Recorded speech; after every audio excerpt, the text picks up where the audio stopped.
Hello and welcome to this, our 245th live stream, Friday the 23rd. Okay, not the most inventive title, but hey, you can't have a quirky title every week, right? Okay, so this is our channel, Ancient Egypt and the Bible, and we're here to take your questions on Ancient Egypt, the Bible, and everything else in between, as someone just commented. So, hello there. We don't have much in the way of channel business other than that Reliquary of the Dead, the first book in our War of the Gods series, won the Pencraft Award for Literary Excellence this week for Best Christian Novel in the General Fiction category. So, that's our seventh award so far for that book. So, very cool. So, it's racking up literary awards. Wish it would rack up book reviews too. So if you are interested in reading a fast-paced archaeological science fiction book and would like to help us out, please leave a review on Amazon. That would be really, really helpful. Okay, that's the only channel business to, again, announce our good fortune here. So we'll get to the channel rules here and get into the questions. Okay. Super chats have priority. That's true of every YouTube channel. It means we see them, not necessarily that we answer them, but we will give them utmost consideration. We do take non-super chat questions, but we ask that you put a Q and a colon in front, so we see them. No Q, no colon, we don't see it. Only post non-super chat questions once. If you post them multiple times, we consider that question spamming, and it'll disqualify your question for the night. If it's something from the Bible, we ask that you give us some context. So what we need is what book it's in, what chapter, and what verse. That just saves time and keeps us from hunting. Also, we also allow people to sponsor questions. If you sponsor a question with a super chat, please include the question in the super chat. So again, we don't have to go hunting for it. Just saves us time. And then finally, one question per chat. No question stacking. It's just not fair to people. So that's the rules. We hope you enjoyed tonight's live stream, and we will get going here. Okay. Andrew says, last time I checked, there were only 3 hardcovers left. That's because Amazon buys these things in cases. There's a reason why. Okay. CPM versus DOS. Pre-order for book 3 just confirmed for me. Awesome. Glad to hear that. Thank you so much for pre-ordering book 3. And yes, book 3, I should put the cover up for book 3 here too. Let me see if I can find that quickly here. Properties, browse. I can put up book 3 here, cover quickly, then book 3, cover. What is it? Okay, there we go. Pen. All right, I need to reduce the size here a bit. This is the cover for book 3. It just went on pre-sale this week. So, Alicia Stripes finally gets her own character arc. So, if you like her as a character, and she did win the honorable mention in the Outstanding Creator Awards for Best Supporting Character. So, if you liked her as a character, she's got a whole book to herself now. So, and it's a wild ride. It's a really wild ride. So, there you have it. Book 3 is on pre-order, and it will be coming out on July 24th. Or July 15th, sorry. July 15th. Okay. But yeah, as far as the hardcovers, the number of hardcovers you see on Amazon gauges demand based upon how many sales they get, how many pre-orders they get, all that stuff. And then they have a formula to calculate how many books they need to pre-order in advance. Okay, so and this is because Amazon does overnight shipping.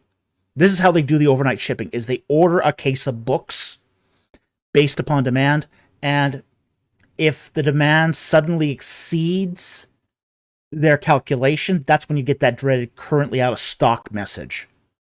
So, um, so a constant supply of people buying them ensures that it's always in stock. So anyway, that's probably why you're getting the three left, is because Amazon really does have just three left, and they're kind of holding back to see if demand picks up to order more. Okay, so I think we can move on to the questions here. Our first question, Ryan Cohenkamp, does overnight shipping exist in Canada? It does. This is one of the things that Amazon has pretty much tried to work this out everywhere in the world. It's one of their big features. So yeah, you can get overnight shipping in Canada. It's just really expensive. Most of the time, if you want free shipping in Canada, you can get it in about 6 days, 7 days. So, Dark Blades.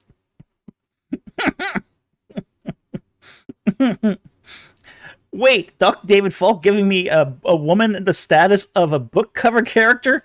But someone told me Falk hates women. Rumors to that effect have been highly exaggerated.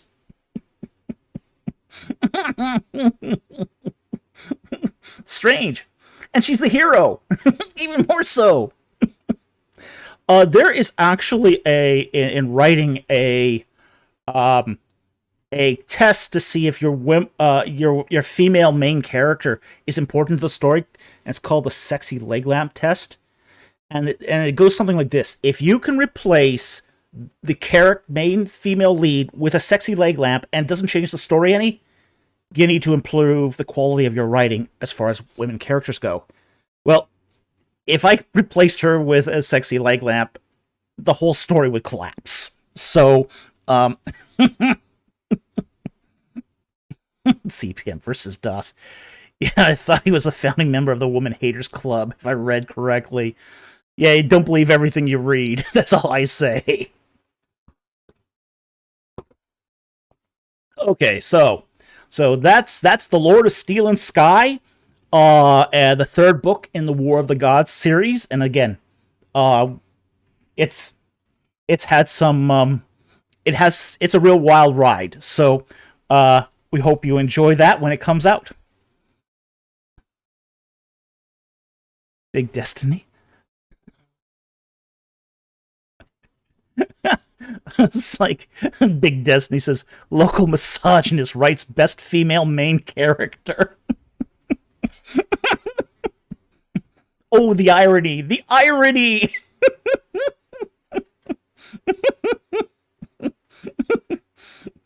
Those people are idiots. Sorry.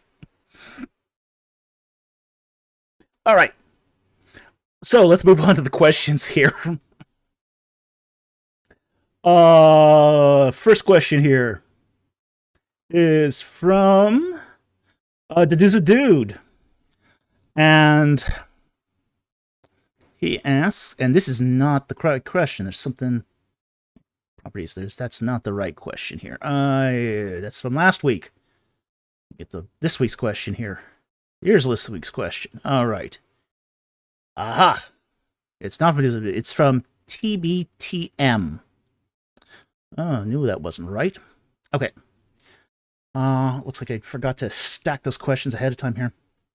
Okay. Do you believe when Ramses later in his reign calls to kidnap Nubians in this is the place where the Hebrews left? I don't know that reference. It was a thing that Ramses and all major kings of the New Kingdom up until Ramses the Fourth had Nubia as a vassal state, and they would go to Nubia to corvée slave labor. Okay, so that was a thing. They did the same thing in Canaan too. They would go to Canaan and they would basically keep war captives as slaves. So, but I don't think that's necessarily in response to replacing the Hebrews. Again, it would have to depend a lot on the dating of that document. The fact is too that Ramses, for the most part, most of his building projects had already been completed by his 25th year. The only one that still remained outstanding was Abu Simbel. I think he finished Abu Simbel in something like his 37th or 39th year. And then that would make sense to use Nubian labor for that, is because they're also close by. The fact is, to go from Abu Simbel to Nubia isn't that far. So it would make sense for Ramses to go to Abu Simbel to get slaves to support the building project at Abu Simbel. So so that was sort of the last, basically his last greatest building project was the Colossi at Abu Simbel. So and that's right on the Sudanese border.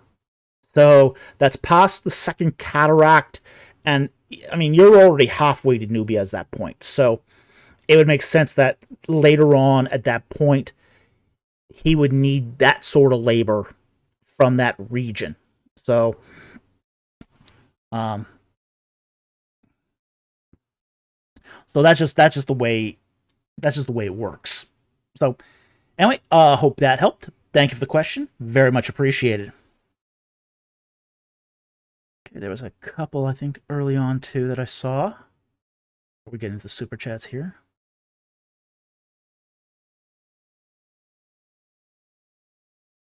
See some here. Gizbo. 626, I see it. Okay, Gizbo, SBOL, asks, how would you respond to the claim that Lorenzo Nigro has presented insufficient evidence for dating the outer mud brick wall at Jericho to Late Bronze rather than Middle Bronze 3? I think they must have a really good supplier of copium.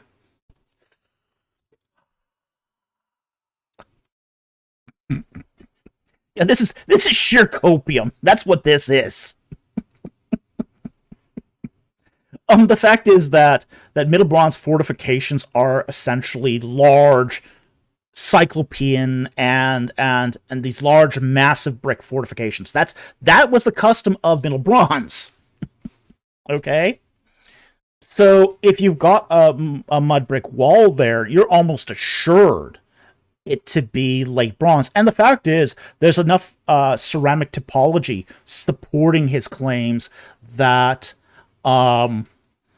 that those walls date to the Late Bronze. I mean, there's lots of Late Bronze pot shards there, going right into Late Bronze 2B.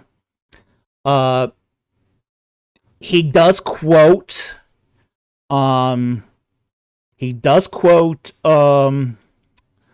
her name now? Kathleen Kenyon, who did find those mud brick walls in trenches 1, 2, and 3. So, east, west, and north. So, there's more than ample evidence that not only he found this, but Kathleen Kenyon found this, Garstang found this, all the others found it too.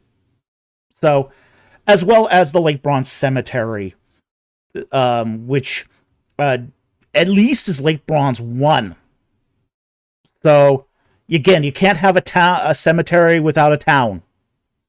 You need a town to have a cemetery. People aren't dragging their bodies in from the middle of nowhere, from far away to some remote cemetery somewhere. That just isn't done in ancient times.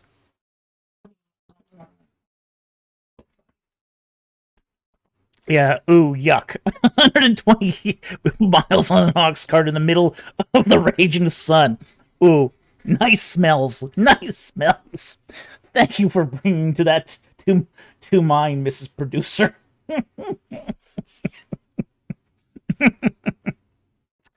Yeah, so I think this is pure copium. That's what I think this is. Okay.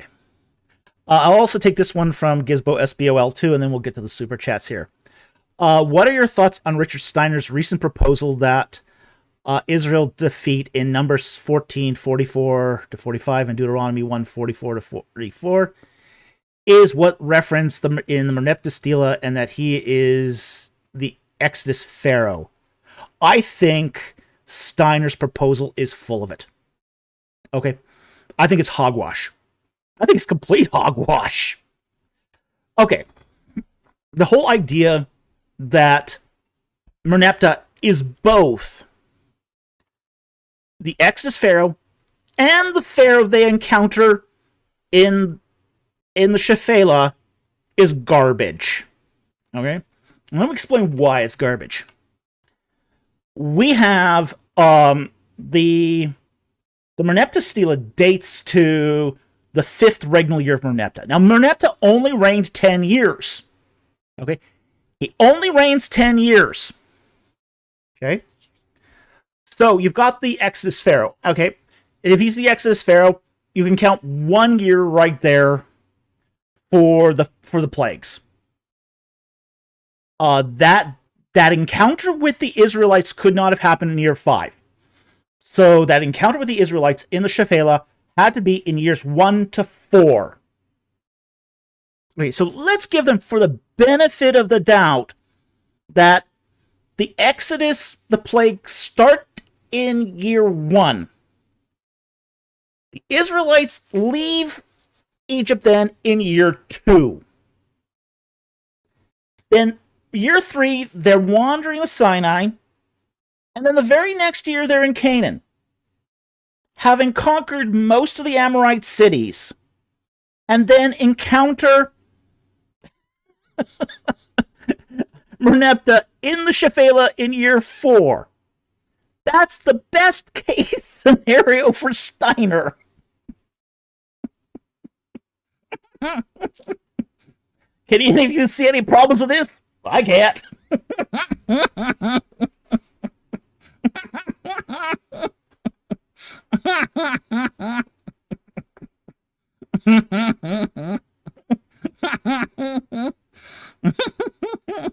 Confirmed.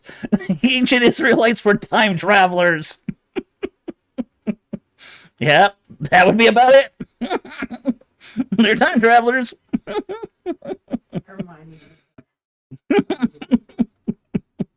Big destiny. Dr. Falk, I'm telling you, he had Hermione time tuner. Turner. I guess so.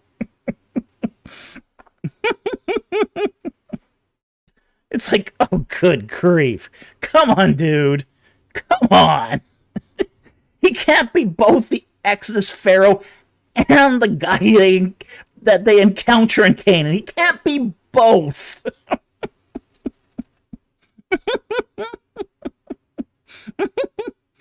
Jeez. Some people's kids. All right. So that's my thought on Richard Steiner's proposal. I think once you start looking at it and really critically evaluating it, it's just garbage. The only thing I will agree with him on is his proposal that the the springs of Neptoa are probably named after Merneptah. So that's a reasonable proposal. But everything else in that paper is garbage. Ryan Cohenkamp. I think he was Abraham's pharaoh too. Could be. Could be.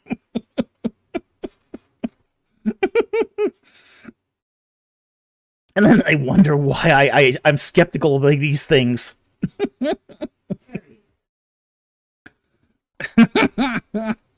Okay. Let's move on to the first super chat here. These owls. Got to preload them here, so it's a little. Go. All right. And the first super chat is from AEIOU for €11. Thank you for the super chat. Hi, Dr. Falk. I struggle to comprehend the full implications of Christ's physical resurrected body. Is Christ actually up there somewhere in physical heaven or in an unseen dimension of sorts? Okay, now to understand this, that's a great question. Heaven does seem to be able to accommodate the physicality of human beings. We see Enoch taken to heaven, Elijah taken to heaven. Enoch and Elijah aren't dead. They aren't dead. They're just in heaven. So, for some reason, they can, a person can be physically assumed into heaven without dying, without losing their attribute of humanness. So they're in the physical heaven. It does seem to be able to accommodate, in say the spiritual heaven, it does seem to be able to accommodate physical beings in some way. We don't know how that works. Okay? We don't know how exactly that works, but it does seem to happen. And it's happened on more than one occasion in the Bible. So, I mean, it's hard to rationalize, and there could be numerous solutions to this. But again, at that point, you're just speculating on how that works. But,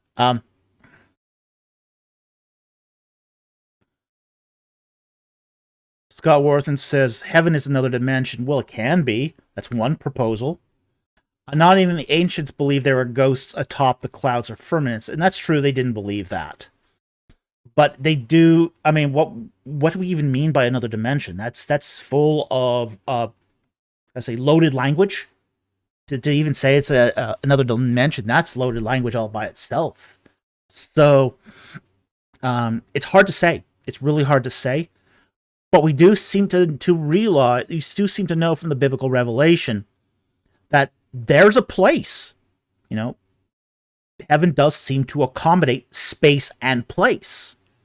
There are places within heaven, within the space of heaven. Like there's the mountain of God. There's the mountain of the fiery stones. There's say Sheol and its various compartments. And then there's Gehenna. There's the lake of fire beyond that. So there does seem to be certain places and spaces within heaven. You know, in Job, you know, God says to Satan, "Where have you been?" Well, to say that means he's been absent. He's been away. Well, if you're away from heaven, that means you're not in heaven. You're somewhere else. So the whole idea that there can be another heaven, well, yeah, not another heaven, but a heaven where there's space and place. Then, if you have space and place, you can accommodate the physical, because physicality requires space and place.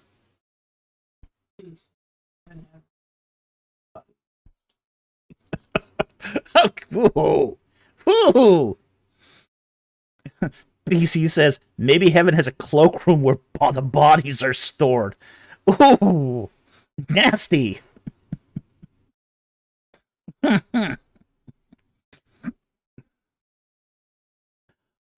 Andrew Graham, you're the doc.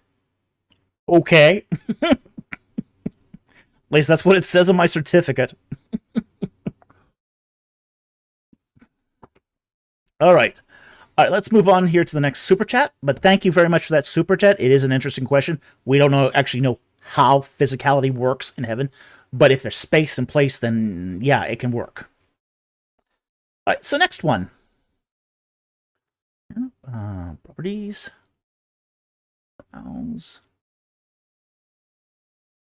Okay, we can just cancel that and move on here. All All right, there we go. Okay, Baron St. Vaughn for $5. Thank you very much for the super chat. Hey, Doc, 2 questions. I thought I said no question stacking. Okay, but we'll take these.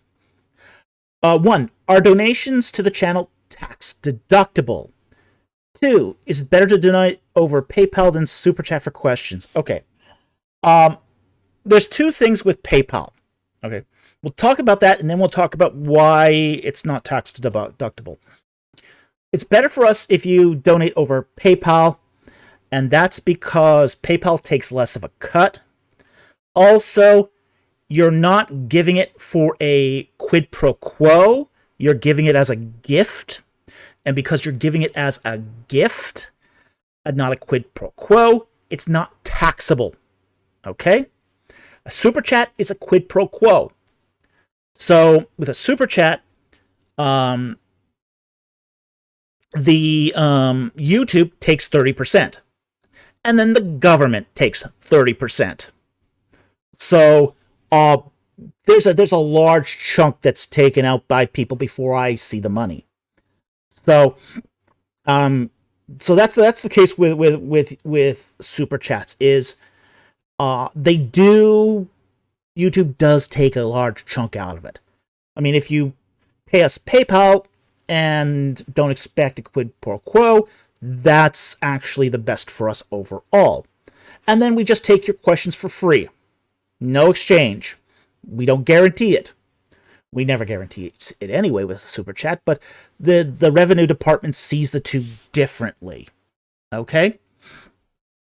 So, the government sees super chats as a service. So because it's a service, I get charged taxes. With PayPal, it's just a gift. And we make that clear that if you donate through PayPal, it's just a gift. All right? So that answered question 2. Now, question number 1. Are donations to the channel tax deductible? No. And here's the issue with it. Most countries don't accept out-of-country charities for tax deduction.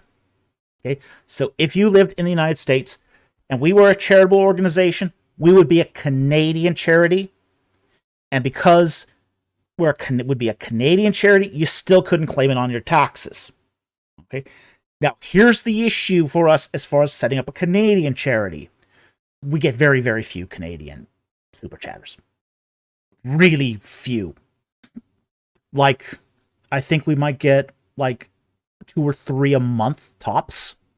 That's not worth it for us to go through all the paperwork to file for nonprofit status in Canada. Okay? So that's the problem. Now, I'm not a tax attorney. Don't take any of this as gospel truth as far as tax advice. But donations to foreign nonprofits in almost every country are not deductible. So even if we did set up a charity, it wouldn't do you any good. So, oh yeah, the legal costs for setting up a charity are staggering. I mean, I think in Canada it's something like $30,000. So we have to be making a whole lot more money before we ever consider doing the charity. We're not even close to meeting that threshold. Just on what we get in, let alone the cost it would be to deduct that. So to make that worthwhile.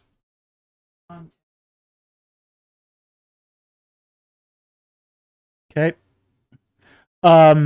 Big Destiny asks, while on the topic, should Christians claim tithes on their taxes? I'm conflicted because I want to be between God and I, but on the other hand, it could be better stewardship. Thoughts? Claim it. Claim it. If your government allows you to claim tithes on your taxes, do it. Here's the thing. You have to think of it this way. This is giving to Caesar what is Caesar.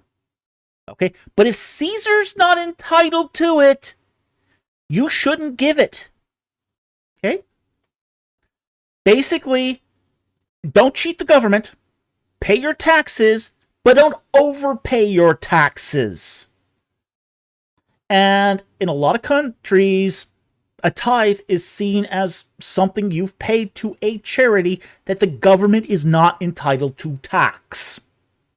So if the government is not entitled to tax it, you shouldn't give it. In fact, it would be much, much better stewardship if you didn't give that to government and gave that to another charity. Okay? So don't give the government more than it deserves. Give to Caesar what is Caesar's. But don't give Caesar more. So there's absolutely no harm in claiming legal, proper tax deductions. Now, I want to stress that. Legal, proper tax deductions. That's not that's a tax right. And if you don't claim the right, you could lose the right. So there's very, very good incentive for you not to give Caesar more than what they want. Okay? Because they're not entitled to it legally.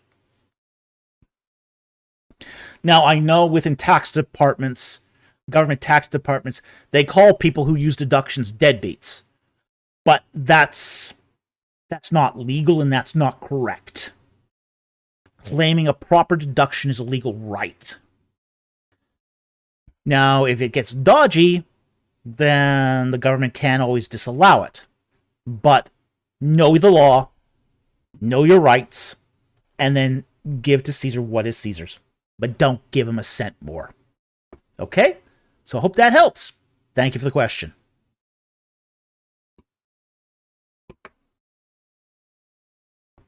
Next super chat here is from TBTM for $4.99. Thank you for the super chat. What is the full context of Leiden 348? Where can find full text? Why don't more? This is an amazing discovery, and it describes Habru building Ramses. I would have to look up that text. I did not look that up prior to the chat here, but let me see if I find it in Belly on here. Just give me a moment to see what text this is. Because Belly on. Egyptian. I mean, when you're dealing with thousands of texts, you can't remember what everything is. So it will take me a moment to just look this up. Leiden 348.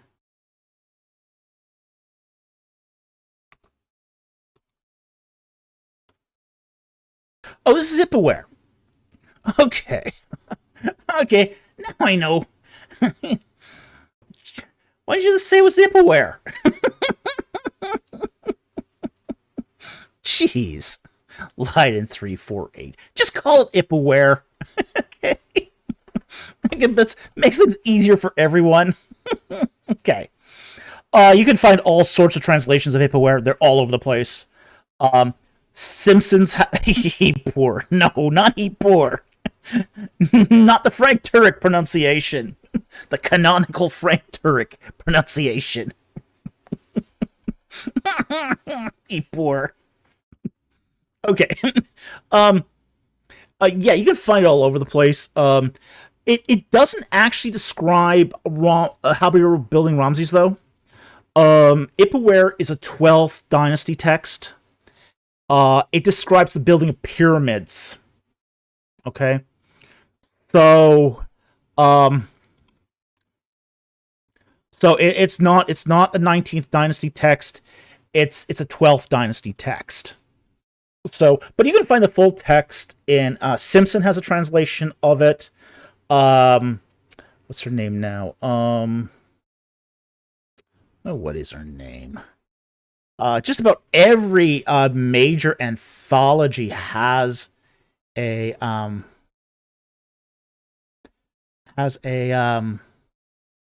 I think there's one in Pritchard, although I don't generally recommend Pritchard. But there's lots and lots of translations of Ipuwer. So, what's her name now? Yeah, Pritchard, I agree. Pritchard is not great. I wish people stopped using Pritchard, but there's also some translations you're going to still only find in Pritchard, which is kind of Lick Time. You'll find them in her translation in Lick Time too. Again, Lick Time's not the greatest either. Lick Time's better than Pritchard, but Simpson is better of the three. So, I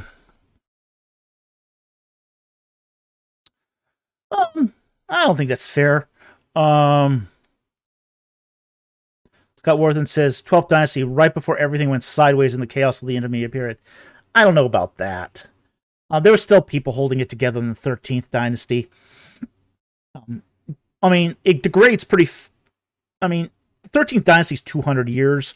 It starts degrading midway through. But during the beginning of the 13th Dynasty, I mean, it's just more or less a continuity of the Theban dynasty in Ichitawi. So I don't think everything just went immediately sideways in Dynasty 12. But I mean, Dynasty 12 was the height of the Middle Kingdom. There's no question about that. William Kelly Simpson, yes, William Kelly Simpson. His anthology is really good. He's probably my first go-to for a solid general anthology of Egyptian literature. But yeah, you'll find Ipuwer all over the place. So lots of translations of that are available all over. So again, that's what I would recommend for you there. But again, it's 12th Dynasty. It's not Ramesside. Okay, let's move on next to Galabase. Can you explain how early daters get around the fact that Egypt was still controlled Canaan when they claim the Exodus happened? Never understood that. It's called cherry picking the data. You cherry pick what you like and ignore the rest. Okay, so they'll cherry pick that. They'll look at the Amarna letters and they'll say that, oh, the Habiru are Israelites in the Amarna letters.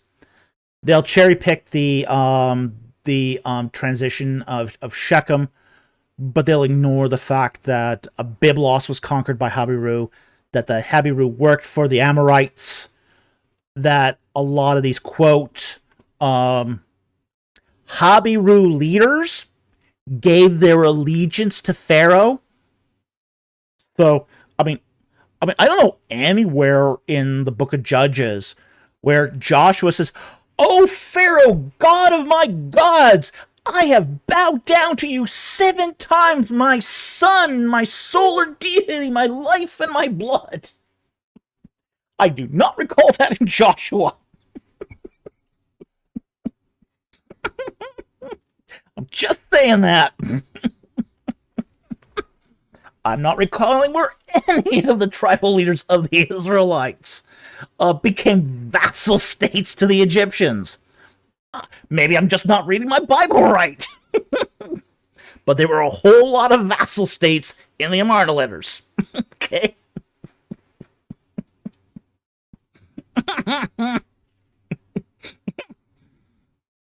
mean, there's so many of them. So many of references to vassals making appeals to the king of Egypt that is just crazy. But here's the thing: they have to ignore all of it. So it's essentially cherry picking the data and confirmation bias. They pick out the pieces of data that they think supports their case, and they ignore everything that doesn't. So, the fact is that during the time of Akhenaten, Egypt really had firm control over Canaan. Yeah, it was kind of a hands-off kind of control, but they still controlled it. So,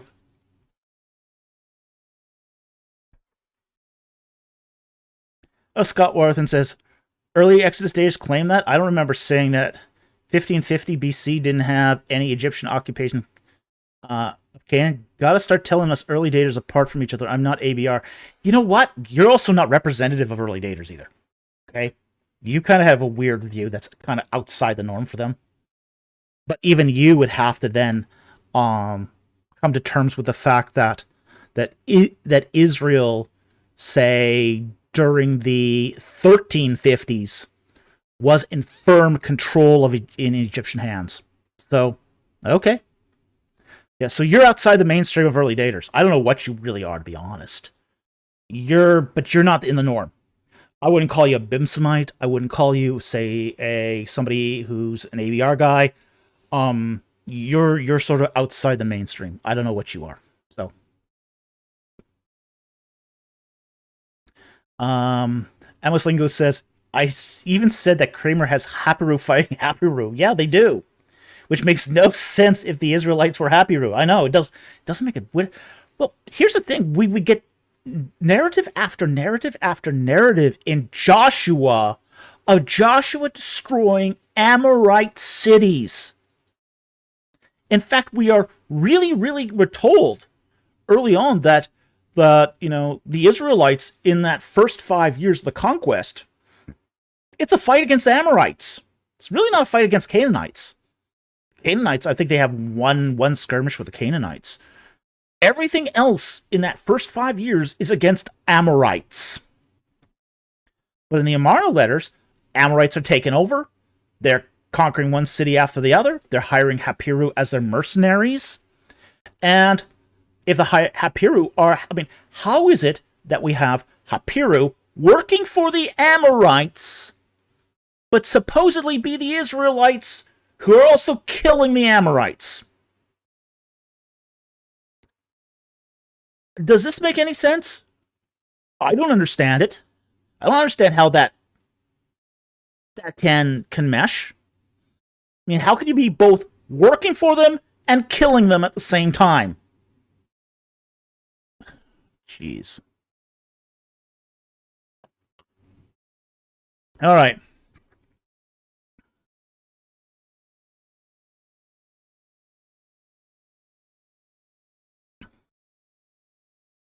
All right, so let's move on here. Okay, so the next question here will be from Smiley Bonbon, who asks a member question. Do you think there's legitimacy in to the dual causality principle in the Old Testament and broader ancient Near Eastern literature? Can you comment on their view of causation and phenomenology? Okay, I want to point out something. I'm not really a philosopher. The philosopher's sitting next to me. Okay? I'm not a philosopher. I don't know much about causality or how that affects, say, all this stuff. All right? So, I'm not qualified really to answer this in two. Okay, but the idea of dual causality principle is that both the decisions of man and the sovereignty of God determine the outcome of events. That's it in a nutshell. However, I don't have an issue with that. It's perfectly possible. What's it called now? The Westminster Confession basically talks about primary and secondary causes. That God is responsible for primary causes, but secondary causes are from men. Basically, God allows secondary causes to take place, but he doesn't control them. So secondary causes are permissively allowed by God. So I think there's actually decent grounds for dual causality, but at the same time too, I don't I know this is a very, very debated topic in philosophy, and especially philosophy of religion, but I'm not aware of where the current debate stands with it. Okay? So, oh, sure. Yeah. Bonbon says, what I find interesting is they retell the same event with different emphasis, and you could do that with dual causality. from dual causality, you can get multiple perspectives of the same event. I mean, we have multiple perspectives of the same event, even in like regular human events. I mean, just watch the movie Rashomon. Oh boy, you get multiple. I mean, same event, told 4 different ways. By the way, Rashomon is a Akira Kurosawa film, black and white, great film, but it's basically recounting the same event 4 different ways from 4 different perspectives. Okay? And each perspective is different. By the way, that's a great way to write a novel. And some authors have done this to great effect, where you can take one event and have 4 different witnesses, and each witness comes up with something different. So, Will says, all Kurosawa stuff is great. Absolutely. Oh, yeah. He's one of my favorite filmmakers, by far. I love his work. I'm a big Kurosawa aficionado, so, yeah. But Rashomon is one of the great examples of his work, where, as I said, 4 perspectives, 1 event. So the idea then that you have dual causality, where you have then 2 perspectives, say a divine and a human, on the same events, absolutely. CPN versus DOS. My favorite still Yojimbo. Yojimbo's fun. Yojimbo is fun. I like the 7 Samurai. I thought Samus and the Hidden Fortress was great too. Just really. I even liked Ron. Ron was excellent. Ron was a retelling of King Lear, and it's a cinematic masterpiece. Ron is an absolute cinematic masterpiece.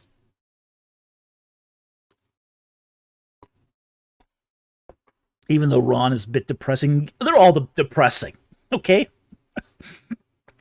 I mean, at the end of 7 Samurai, that was not a happy ending.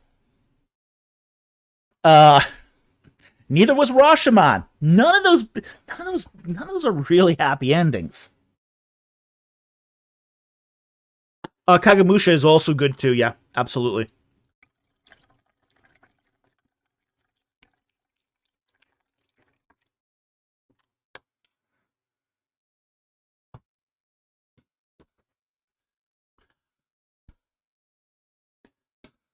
Yeah, but 7 Samurai was a hardcore ending. They were all hardcore endings. But what was the? I mean, for those of you who don't, I mean, if you don't want to hear the spoilers, plug your ears here. The ending to the 7 Samurai is that the samurai defeat the bandits, lose a bunch of people in the process, and the farmers just go back to happily farming, as if nothing happened. No thanks, no reward, no. It's like, thank you for helping. You helped us out. Great. We're gonna go back to farming now. Yeah, everyone loses but the villagers. Yeah. It's sort of this really passive-aggressive ending that makes you go, oh yeah, that's not fair. Totally not fair.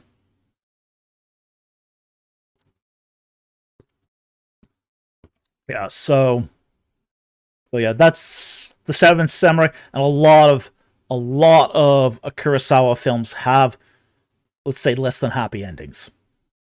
It's not something you watch for the happy ending. All right, next we'll move on here. We want to thank Jack Ray, who gifted the channel 20 Ancient Egypt in the Bible memberships. He did this before the live chat before the live stream started. So I don't know if he can't come tonight, but yeah, that was really generous of him, and we thank you so very much, Jack, for your support of the channel. Blue Dog, I love Zatoichi too. Yes, I like Zatoichi as well. There's like 20 or 30 of those videos of the Zatoichi films. A lot of films were made of Zatoichi. For those of you who don't know, Zatoichi is about this guy. He's a masseur, but he's also a deadly swordsman. And he's blind. So, and he always seems to run afoul of gamblers and Yakuza. The Yakuza are a favorite target of Zatoichi.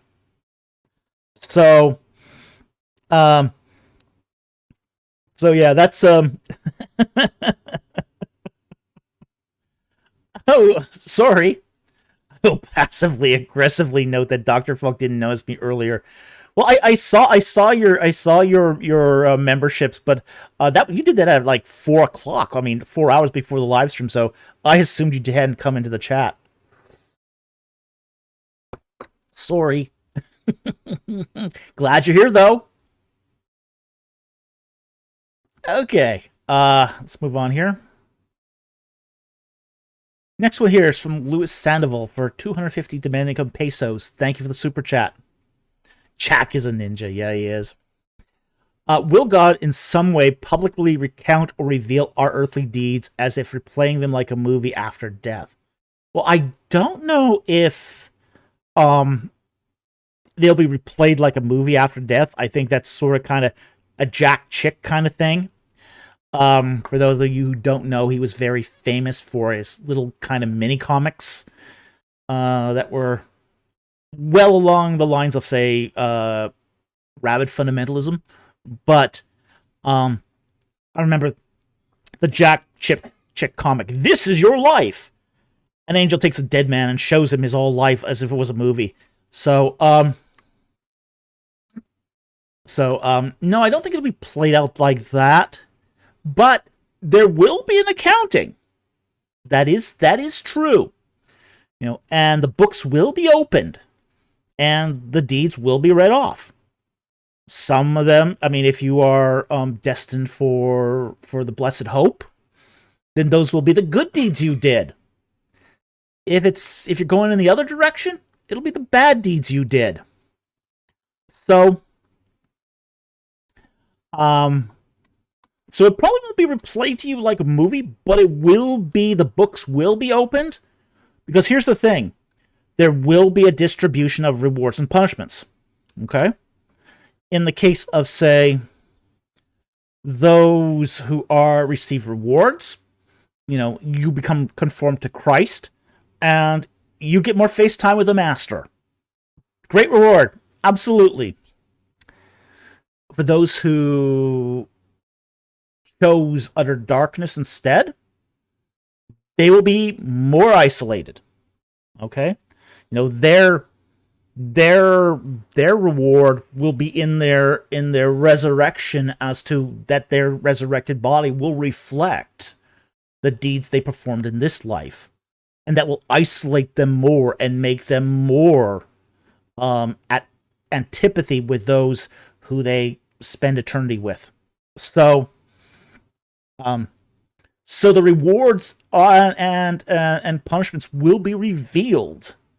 Not so much to, and it's not so much to name and shame, or to even to laud. It's to show that God's justice is just. It's to show that God is right in his judgments. So absolutely. Big Destiny, is that what it means to store up treasures in heaven? Yeah, it is. Basically, what you're storing up in heaven is face time with the Master. That's what you're storing up. And here's the thing.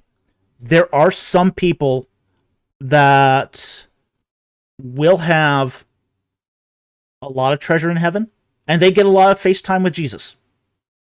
That's what it means to have face time with the Master. So, the more you store in heaven, the more face time you'll have with the Master, and that's an eternal thing. Some people will have a lot of face time with the Master. The disciples will have a lot of face time with the Master. Your pew warmer that sort of does the deathbed confession, not so much time with the Master. So, even though they're saved, We got to be cognizant of the fact that salvation is not the same as rewards. Okay? There's differences here. And the rewards are not the stuff of heaven. It's not the building materials, it's not the gold, it's not the pearls. It's not that garbage. The only thing that really is important in heaven is time with Jesus. That's the only thing that matters in heaven. Okay? So for you to do all that you need, to store up that treasure is to bank FaceTime with God, FaceTime with Jesus.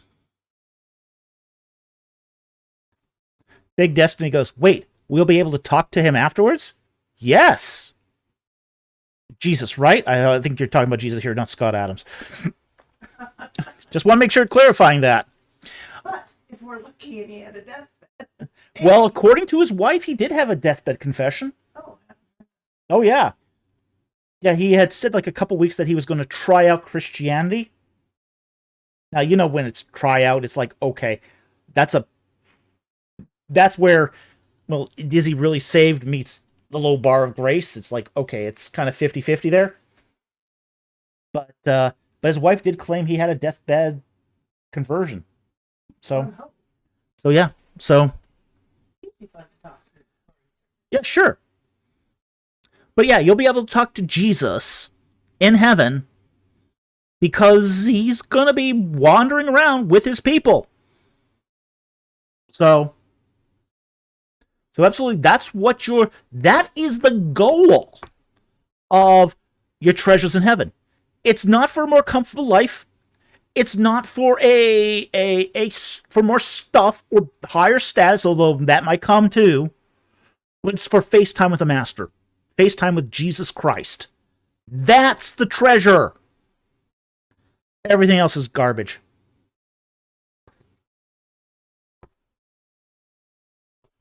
All right, so then let's move on here.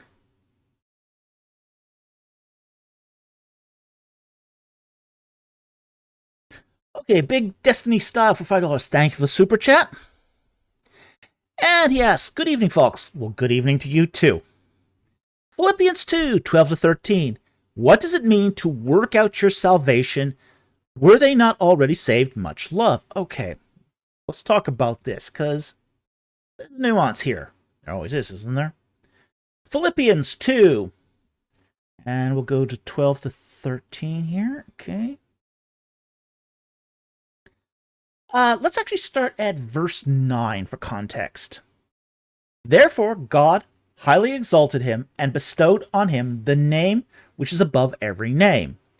And at the name of Jesus, every knee should bow of those who are in heaven and on earth and under the earth, and that every tongue should confess that Jesus is Lord to the glory of God the Father. So every tongue is going to confess that Jesus is Lord.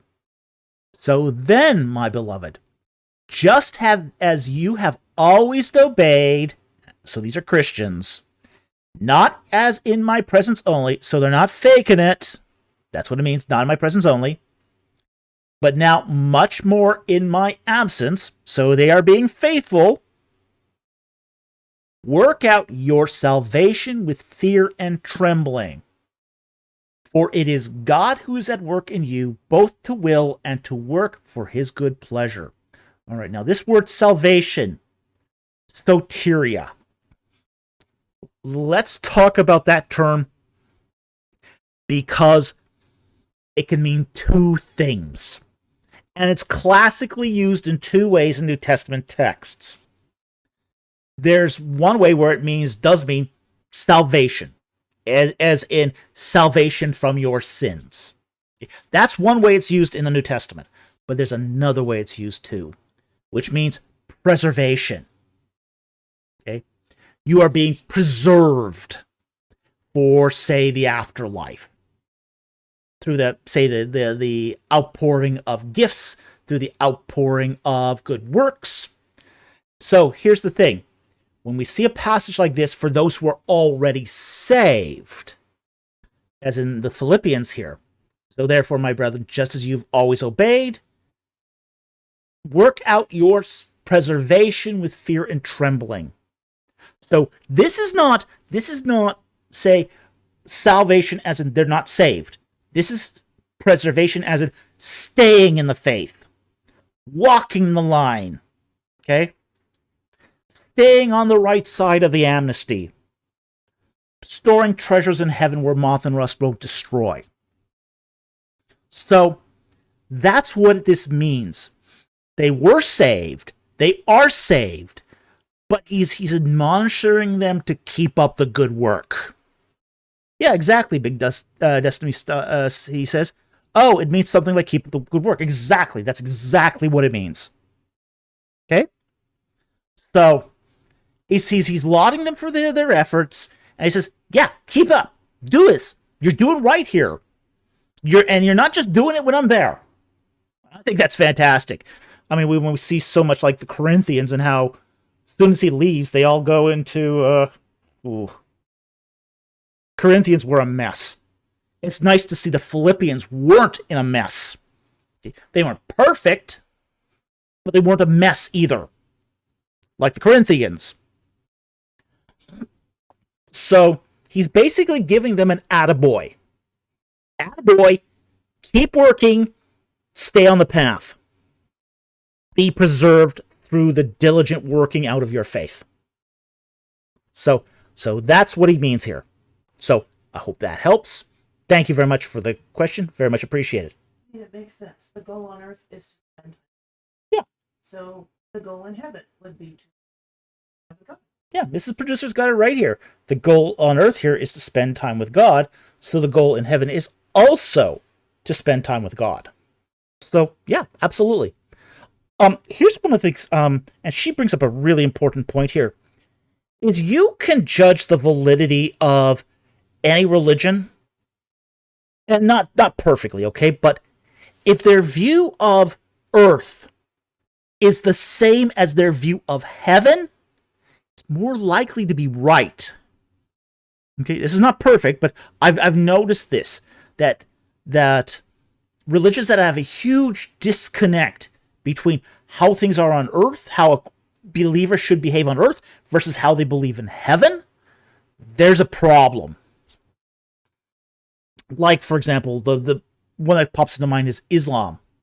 Well, Islam is all about depriving yourself on earth, fasting and not enjoying pleasure, and then in the afterlife, they have 40 virgins and 2 little boys.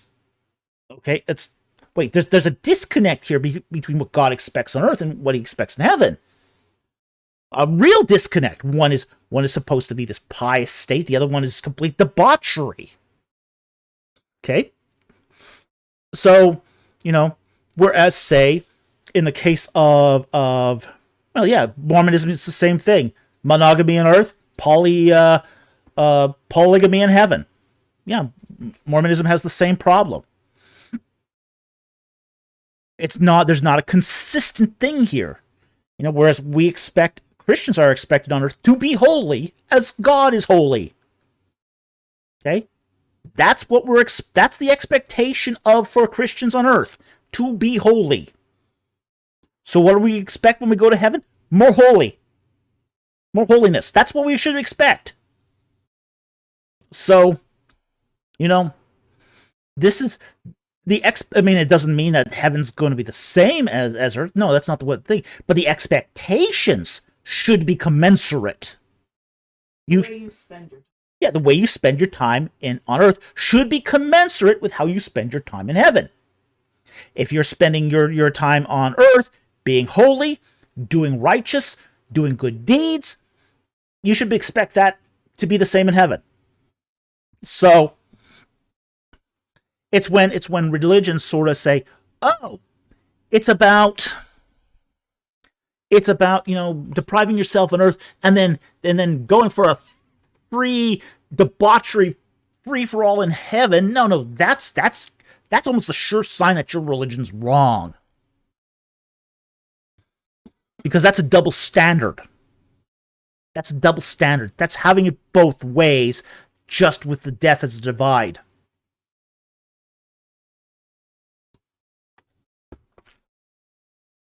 So if your conception of heaven is that it's a moral free-for-all, then you've got the wrong idea of heaven. So,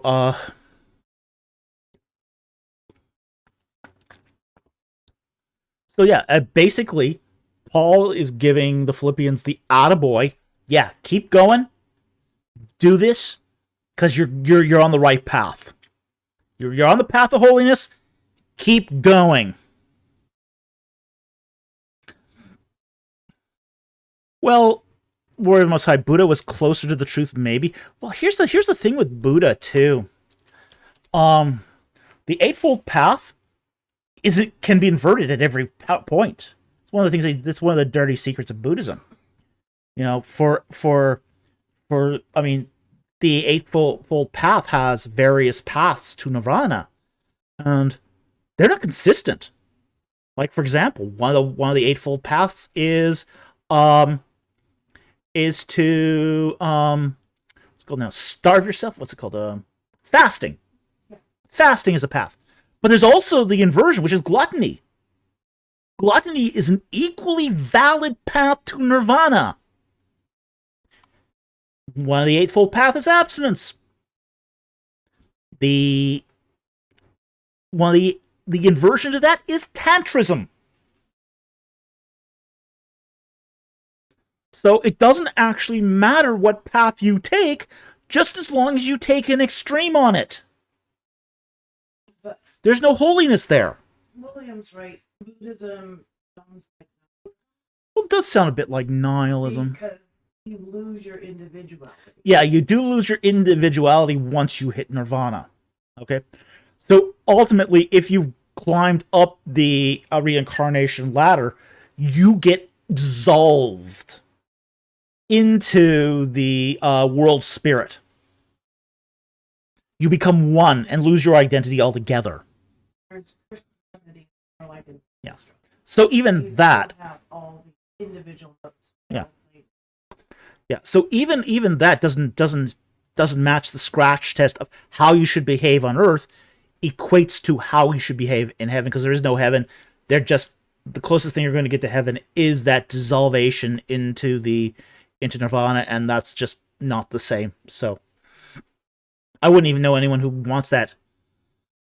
But then again, too, for Buddhists, most of them say it's impossible to reach nirvana. So it's an impossible standard to meet anyway. So, all right, moving on to the next one here. Luis Sandoval for 100 Dominican pesos. Thank you very much for the super chat. He says, Genesis 4:17-14 are the achievements of Cain's line evil. Well, let's look here. And we'll discuss this. Chapter 4, verses 17 to 24. And Cain had relations with his wife, and she conceived, and she gave birth to Enoch. And he built a city, and called the name of the city Enoch, and the name of his son.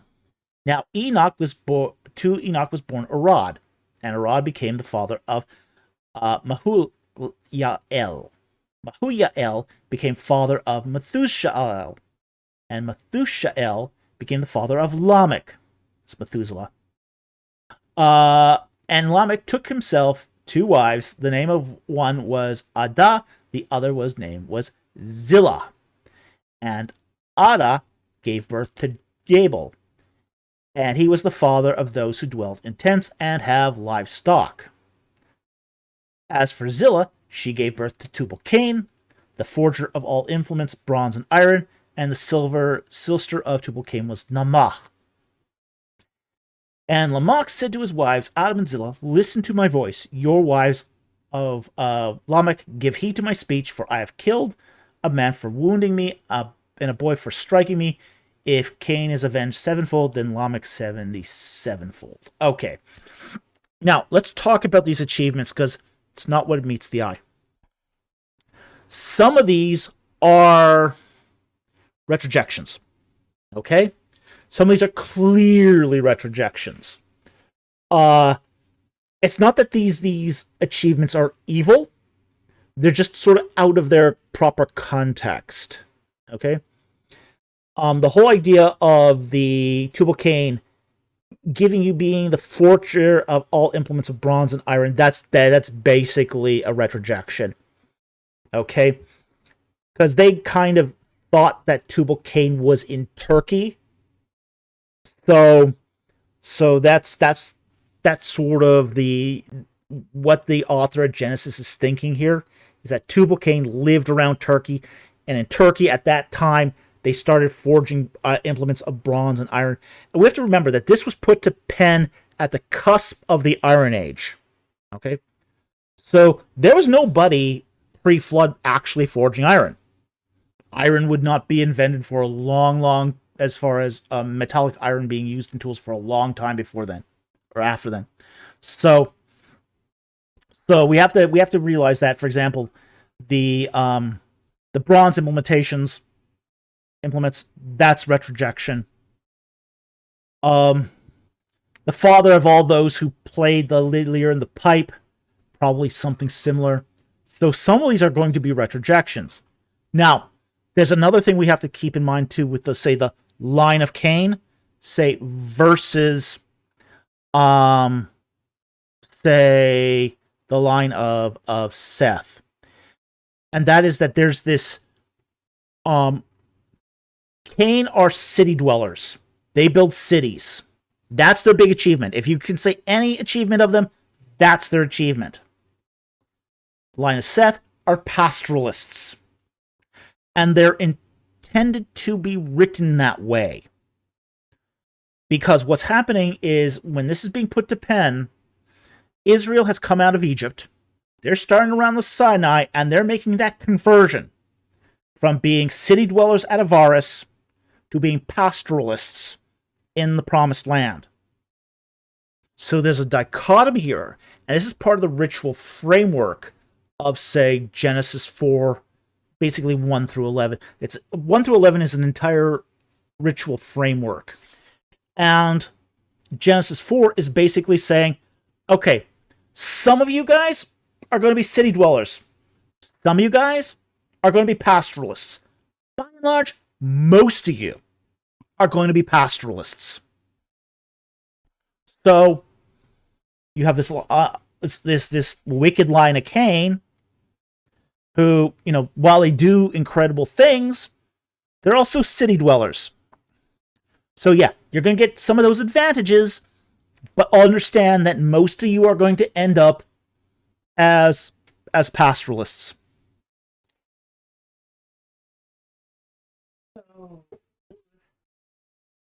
So basically, ancient nomad.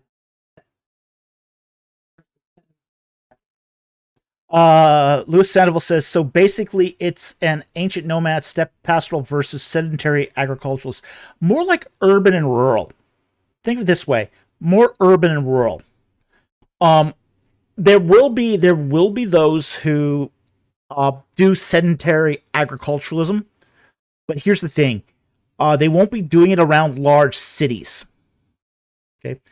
When they did it at Avaris, the agriculture around the city of Avaris was around a massive city. So when they lived at Avaris, they were all they would go out in the fields and then they come back into the city at night. They lived in the city, went out, worked the fields, came back to the city, and they had all the benefits of city, which meant imported produce, trade goods, all that stuff. What he's basically, the writer of Genesis 4 is basically telling him is, you're going to be pastoralists out in the fields, and you're not going to have the support of big cities. Some of you, yeah, you'll get to live in cities, but it's not desirable. So that's what's sort of going on there. So it's not ancient nomads versus agriculturalists. It's more that ancient nomads and agriculturalists are being lumped into one group, and city dwellers are being lumped into the other group.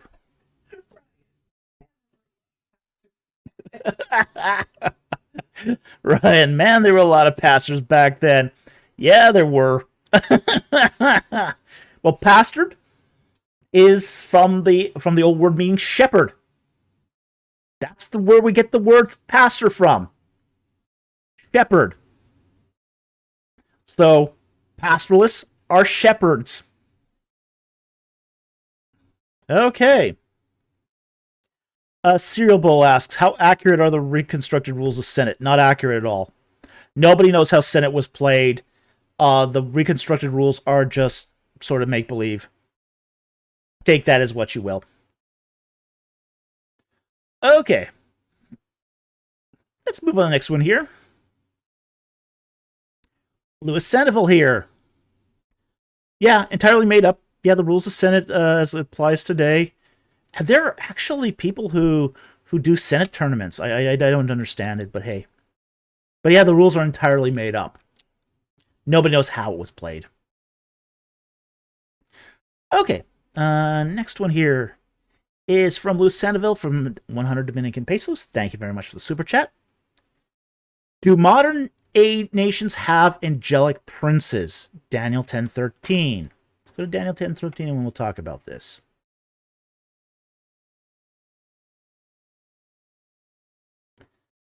Daniel 10, verse 13.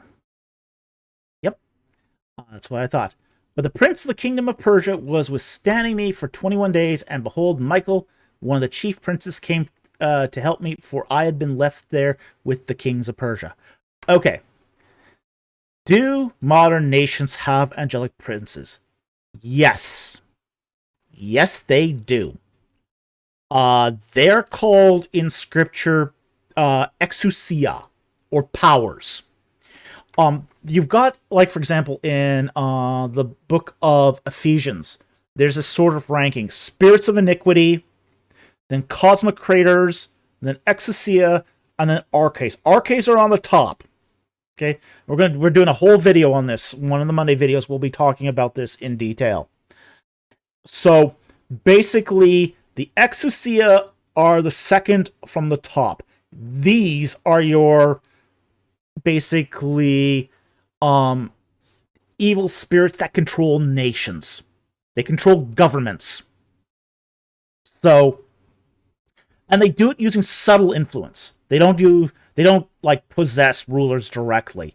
What they do is they say, oh, this is a good idea in their minds, and let them run with it. Okay?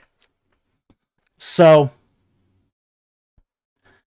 BC4YT asked, if all power and authority has been given to Christ, why are these guys still in charge? Well, because of, again, that's that permissive will of God. God permits certain evil to take place. It's the wheat and the tares.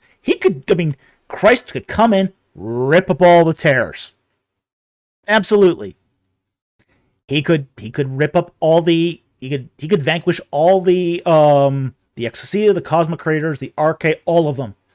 He could sweep them all off the board. Okay? But then humans would still do evil. So then it would require them to be ripped off the board. And some would be lost as a result. Yeah. He took all the tares. Yeah, exactly. Basically, with the wheat and the tares, it says, the servants come to the master and say, hey, your enemy has come in at night and sowed tares among the wheat. What do we do? Do we rip it all up? And the master said, let them go together. Because if you rip up the tares, you'll rip up some of the wheat too. Christ desires that none shall be lost. But at the time of the harvest, the wheat will be separated from the tares at that time. So there will be the evil in this world and demonic and spiritual powers in this world until that the wheat, separating of the wheat and the tares takes place.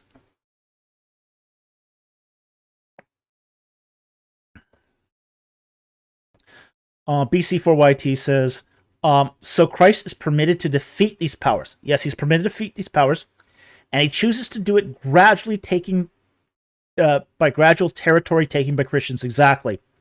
Yeah, that seems to be the modus operandi here for Christ, is that the kingdom of God is a gradual movement into the world. It's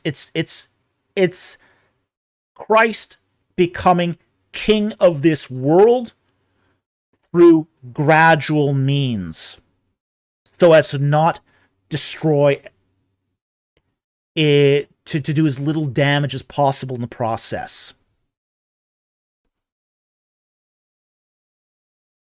Louis Sandoval says, but do those beings have a name and an individual will of the nation and country they're in charge?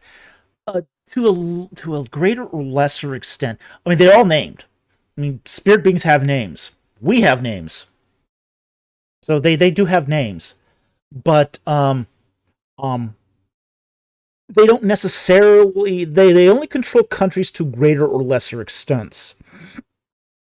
Boy, they try. They really try. Like, for example, the cosmocrators. Now let's talk about cosmocrators. Cosmocrators are one step down from the exousia, from the powers. Okay? The cosmocrators are in charge of things like religious movements, political movements, social movements. Okay? That's what cosmocrators do. They're in charge of, they do the stuff that sort of influences large groups of people. So,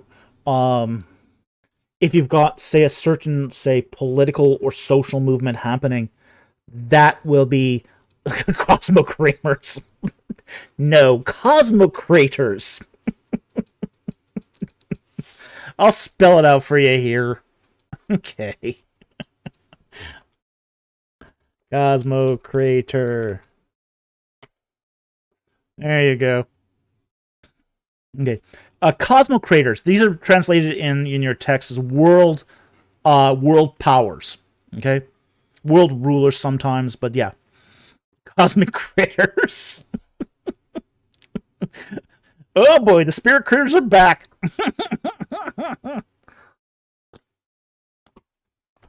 Okay. Cosmocrators are essentially, they're the ones that sort of run things like organizations. They're the ones that sort of push, like the woke movement would have been run by a cosmocrator. Okay? But when you get to governments, that's the next step up the totem pole. That's when the powers or exousia, they're in charge of that. So the prince of the kingdom of Persia would have been an exousia or a power. So there you go. And yes, they are still around. They're still around. They still exist, and they're still doing nasty things. So hope that helps, Lewis. Thank you for the super chat. Very much appreciated.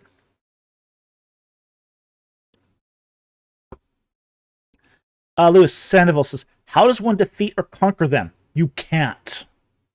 Okay? You can't really defeat a cosmocrator or a exousia or an arche. They're sort of beyond touch, as it were. Here's the thing. You can kill the movements that they start or destroy the nations that they run, but then they just move on to the next one. They kind of know how to stay out of touch. They do have other spirits doing their dirty work for them. Okay? Yeah, Persia's not doing right well. Yeah. Pray for the people of Iran, by the way. They're trying to get rid of one of their exousia right now, and they could really use some help. Pray for them constantly. But pray for the people of Iran right now, because they've been under the thumb of an exousia for 40-ish years, and yeah, they want out. So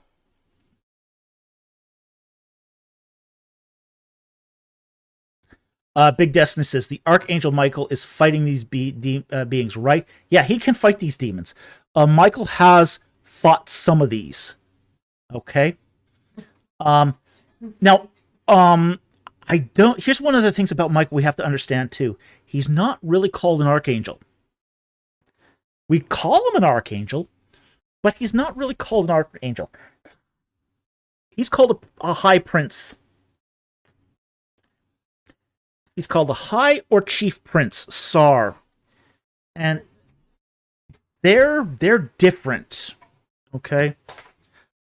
Think of the princes of heaven, of the heavenly host, as more of military officers.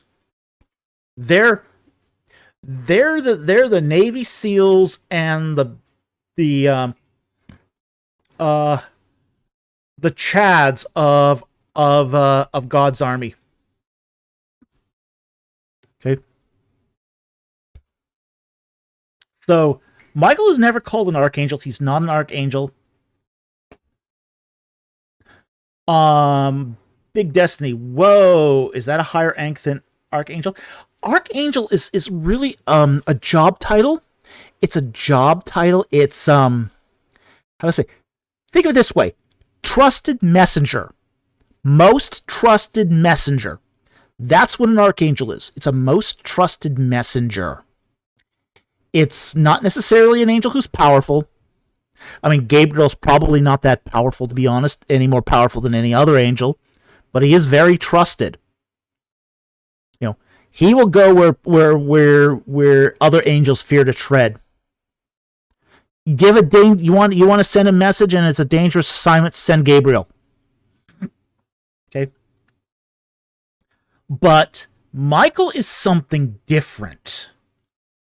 Michael is sort of a prince of God's army. He's a fighting angel. He's a fighting angel. Ryan Cohen Camp Arch Chad. Yeah. Yeah. Geek Chad, angels versus beta demons.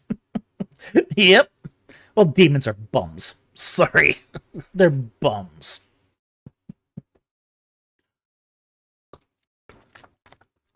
Okay, so I think we've covered here. Do nations have angelic princes? And the answer to that is yes, they do.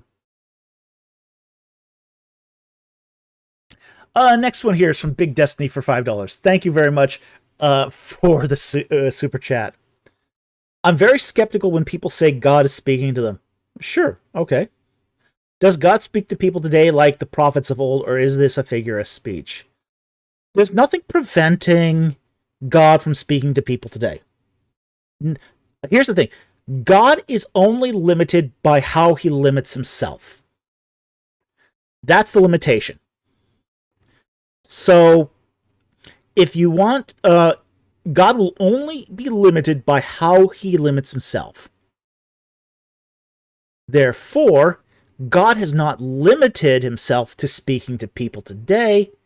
So, even though we might be skeptical of it, and I think we have rights to be skeptical of it, it's also possible that it could happen. Now, with that said, a lot of critters out there pretend to be God and aren't. Can God speak to people today like the prophets of old? Yes, they can. Will they prophesy like the prophets of old? No, they won't. And there's a reason why.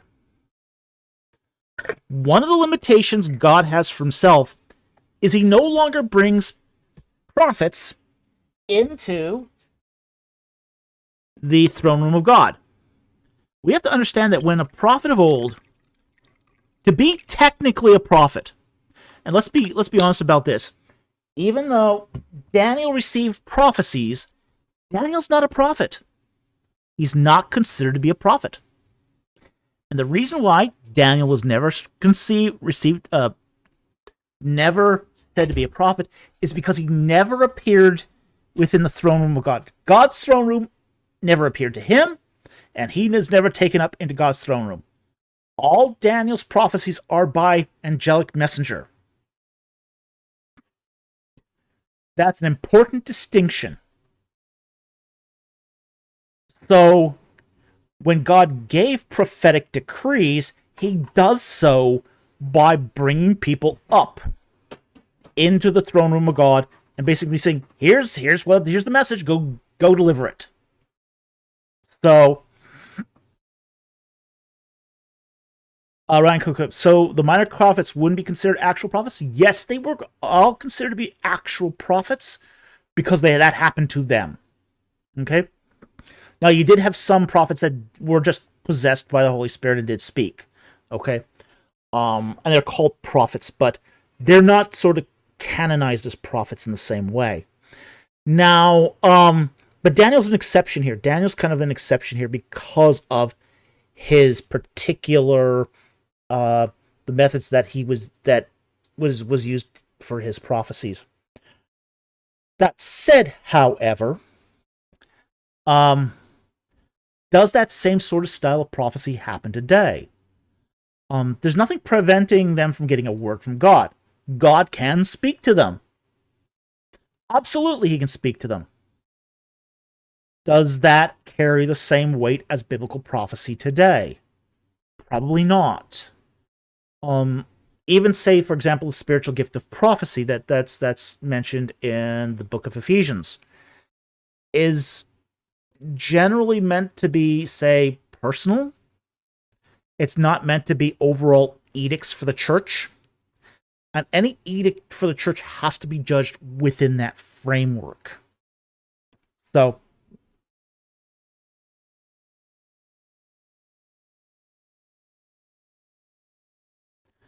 Ryan says, so some of these heavenly visits would be extra biblical. Yeah. But if the Bible says that they're a prophet, it usually infers that they've done a visit to the heavenlies. Okay? So that's usually inferred.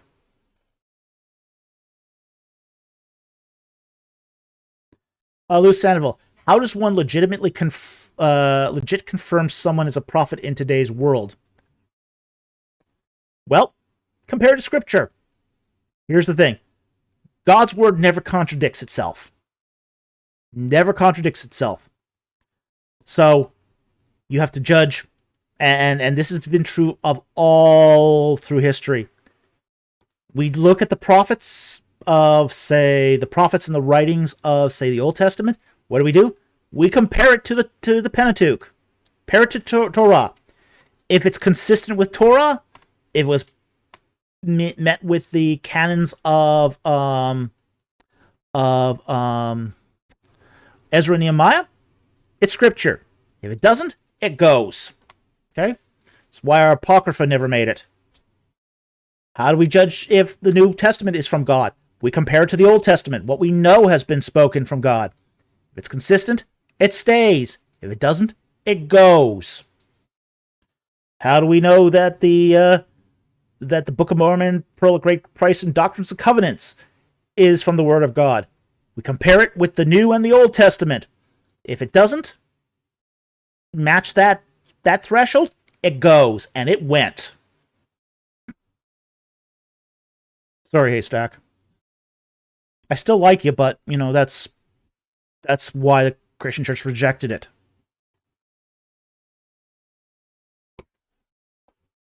Yeah, Big Destiny says, do what the Bereans did. Exactly. Do what the Bereans did. The Bereans were more noble because they compared what Paul was saying to the Old Testament. Yeah. They looked and they checked and they did the comparison. They didn't take it just because somebody said so.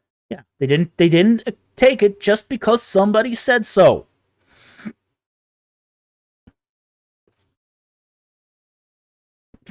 Gandalf the Based. God gave me a message. Jesus wasn't king. Yeah, okay, buddy. Please stand on the line. Everyone pick up your stone, Old Testament reference. Well, there was a lot of those who were like, for example, um, you know, God said that there would be false prophets so that he could test those who were true to his word versus those who weren't. Those who weren't, they were, you know, uh, removed from the community. So, That's another way to so-called yeah. modernists is their work. If not, they are. Yeah. Yeah, so yeah, this is how the church has always treated, say, new revelations. New revelations have always been compared to the old. And if they don't compare to the old, they're gone. That's just how it works.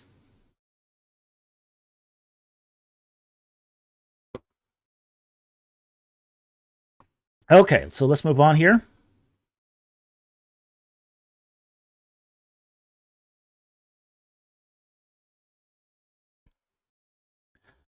Okay, so let's move to the next one here.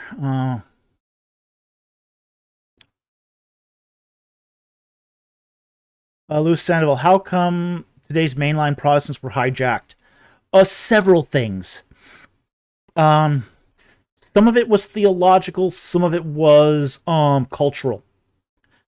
You've got, for example, in mainline Protestantism, you had the idea of prima scriptura, and that's sort of in many ways opened the foundation for mainline Protestantism to get hijacked. What you had with prima scriptura is you check the Bible first, then you check all other sources of inspiration. Okay, so here's where this is where the monkey business came in. Okay, instead of say sola scriptura, which is scripture's the final authority, prima scriptura says you start with the Bible, and if other things come along that contradict the Bible that you like better, you go with that. So, if let's say you want to be very cozy with bank robbers, okay, and you look at the Bible and it says thou shalt not steal, but this bank robber comes from a really disadvantaged family. We can excuse what they said, what they did, robbing that bank, because they were structurally disadvantaged because of structural racism.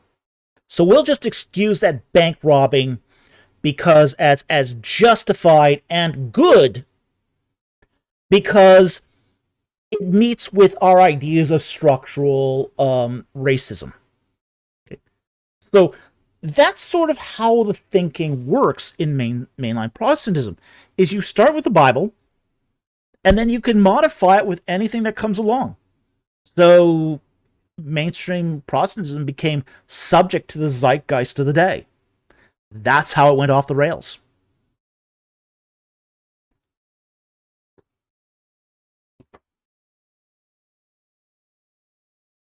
Okay. Let's move on to the next one here. From Luis Sandoval for 100 Dominican pesos. Thank you for the super chat. Is Ezekiel seeing the cherubim literal form? No. All right. Here's the thing is about cherubim is they're spirits. They are spirits. They have an essence and they have a form. And how we can let's do that. Ezekiel 1:10. Let's just bring that up just for reference.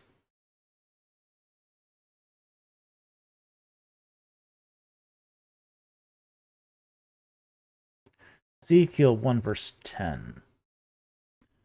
All right, let's pick up the Bible here. Each of them had 4 wings. We'll start verse 6. Each of them had 4 wings, and their legs were straight, and their feet were like calves' hooves, and they gleamed like burnished bronze. On their wings were 4 sides were human hands, and the faces and wings, 4 of them. The wings touched one another, and the faces did not turn as they moved, and they went straight forward. As for their form of their faces, each face was of a man. All four had the face of a lion on the right, the face of the bull on the left, and all four had the face of the eagle. Such were their faces. Yeah, okay. So when you start getting into the point in time where Mesopotamian influence starts infiltrating Israel, new conceptions of say, angelic beings starts penetrating the culture.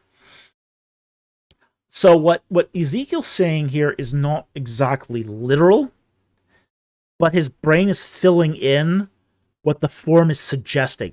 Now, when we talk about angelic beings, they have an essence and a form.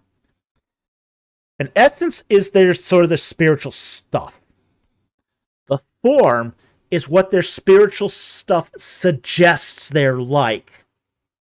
It's not literal, but it's a suggestion.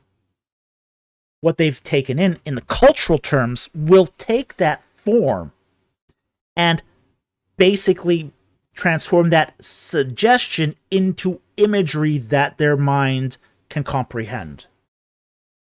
So Ezekiel is probably seeing this, but it's also not literal, even though his mind is actually seeing this, because this is what minds do. They fill in the gaps. It's not a literal portrayal of the essence of a cherubim. They're spirit beings. They don't actually have wings and faces and bodies as such, but their form will suggest it. It's kind of like,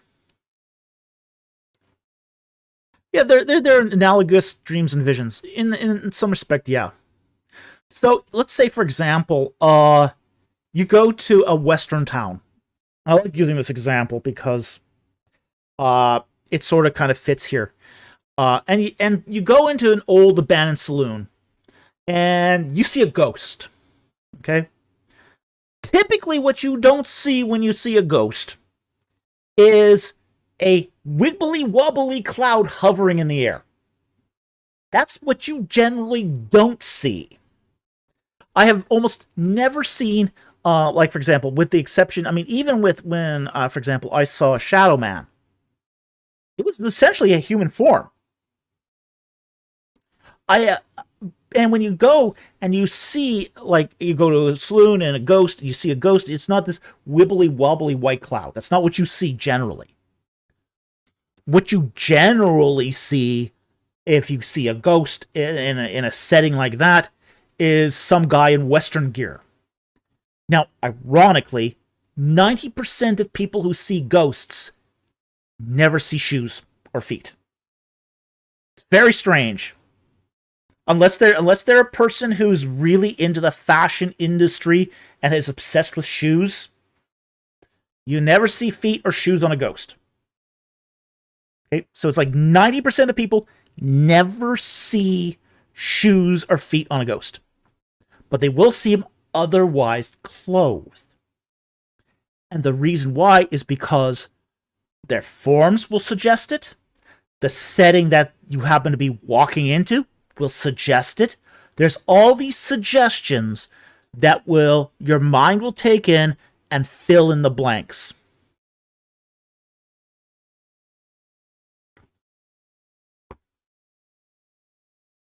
Lou Sandoval says, so basically, if there's a different cultural apart from the Israelite, they will assume a form so that person from that culture would understand what they see. Yeah, pretty much. Pretty much.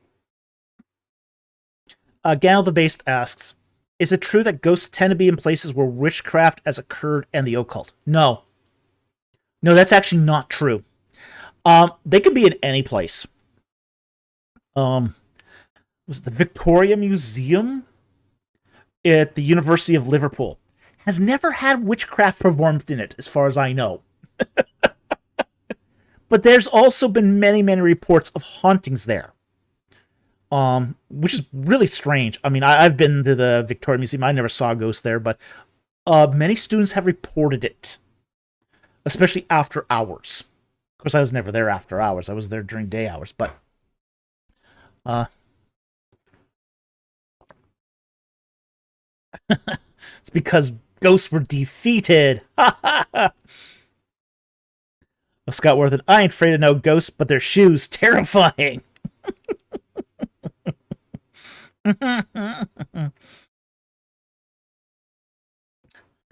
uh Louis Sandoval asks, can ghosts or spirits be caught on videotapes or some other device? Generally not. Usually question any attempt to I question any tape that shows ghosts. Now there have been tape recordings of, say, poltergeist activity, but what you're not seeing there the poltergeist. What you're seeing is objects flying through the air. Okay, that has been tape recorded, but ghosts themselves have not. But the reason why too is because ghosts don't interact with the electromagnetic spectrum. For something to be caught on videotape or even audio tape, it has to interact somehow with the electromagnetic spectrum. And ghosts aren't that kind of creature. So it's something your mind perceives. You can perceive this because you have one foot in the spiritual and one foot in the physical. But a tape, basically a videotape, can't record that. So, as I say, I'm highly, highly skeptical of any report of a videotape showing a ghost. I'm very skeptical of that. And again, it's just video camera is not equipped to record this. It's really something that can only be perceived or apprehended by the human mind. Okay. So here, let's move on. But essentially, just to round up Lewis's question here, Ezekiel is seeing something, and it corresponds to this image, but it's also not literally what a cherubim is either. A cherubim, I guess, let's say, is a spirit entity, and his cultural framework is filling in the blanks for him here. So, hope that helps. Thank you for the super chat. Very much appreciated.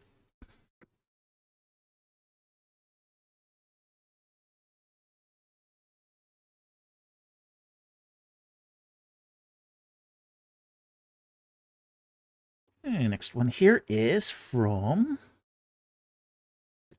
Josiah the Saya from 199, sponsoring Zach's question about angels. Yeah. Find warrior of the Most High. We place it at 817. Okay. 817, huh? Yeah, I don't see the question either. But at 817, Warrior of the Most High. Okay. When were angels created? Is that the one? Okay. That's a complicated question because it's going to depend what you mean by angel. Now, we have two meanings for angels, and we kind of got to keep them separate. Angels are a catch bucket term meaning any good spirit. And then you've got the narrow definition, which is a messenger. Angels are messengers. They're God's messenger boys. Okay? So, which one's which? It's going to depend. Some spirit, and I think here's the thing. We should probably ask, when were spirit critters created? That's actually a clearer question than when were angels created. Because again, angels is a job description. It's an incredibly vague category. So, when were spirit critters created? The very first spirit critters created were the chaos monsters. The Chaos Monsters are the very first spirit critters created, and they're created at the same time as the material universe. So whenever you date the material universe, that's your first spirit critters. Those are your Chaos Monsters. Okay? So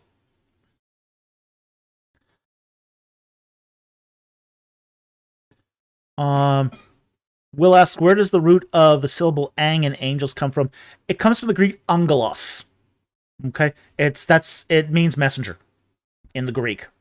So angel comes from the word angelos.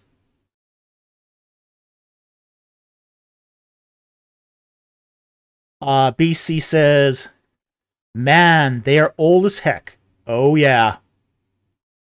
Yeah. So the Chaos Monsters are the oldest. The next oldest are the primordial deities, or the primordial gods. They're next. Okay? Because here's the thing. Once God vanquishes the Chaos Monsters, some he dispatches, some he pacifies, but there's now gaps. So now God creates primordial gods or primordial deities to fill in the gaps for the Chaos Monsters. Okay? So primordial gods are next. So, when we're not even here, we're not even at the 6 days of creation yet. Okay, we're not even there in Genesis 1. Okay? So, already, there's 2 classes of spirit critters running around. Chaos Monsters and Primordial Gods. Then there are Watchers, and we don't know anything about those guys. They're next, though, in all likelihood. Watchers are next. Then, on the 4th day of creation, day 4, other spirit beings are created. So at that point, the cherubim, seraphim, ophimim are being created at that point. So,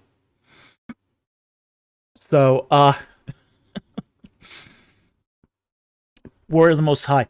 Where can I read more about the primordial deities? Oh boy, someone needs to do a monograph on this so bad. Nobody has ever done a monograph on primordial deities. Somebody really needs to. I hate to say this, but the only place that there's any information on primordial deities is in my fiction book. It's sad to say, but this is probably the best source we have right now on the primordial deities. Because no one's done a monograph on it. I mean, I used them in Reliquary of the Dead because, nobody had written on them. And it was just like juicy fodder. There's this mythological juicy fodder that I could use in these fiction books that no one's done a monograph on. So, yeah, unfortunately, that's the best. Did Kitchen talk about this at all? No, he didn't. Kitchen wasn't really into that stuff. Kitchen never talked about angels, demons, or anything of the like. That wasn't his thing. He was really all about Ramesside Egypt. So even a lot of the mythology of Egypt wasn't his thing. So, Louis Sandoval, if you do a nonfiction book about spirit critters, I will gladly buy it. I'll keep that in mind, okay? Someone needs to do something on the primordial gods. It's found all through ancient Near Eastern literature.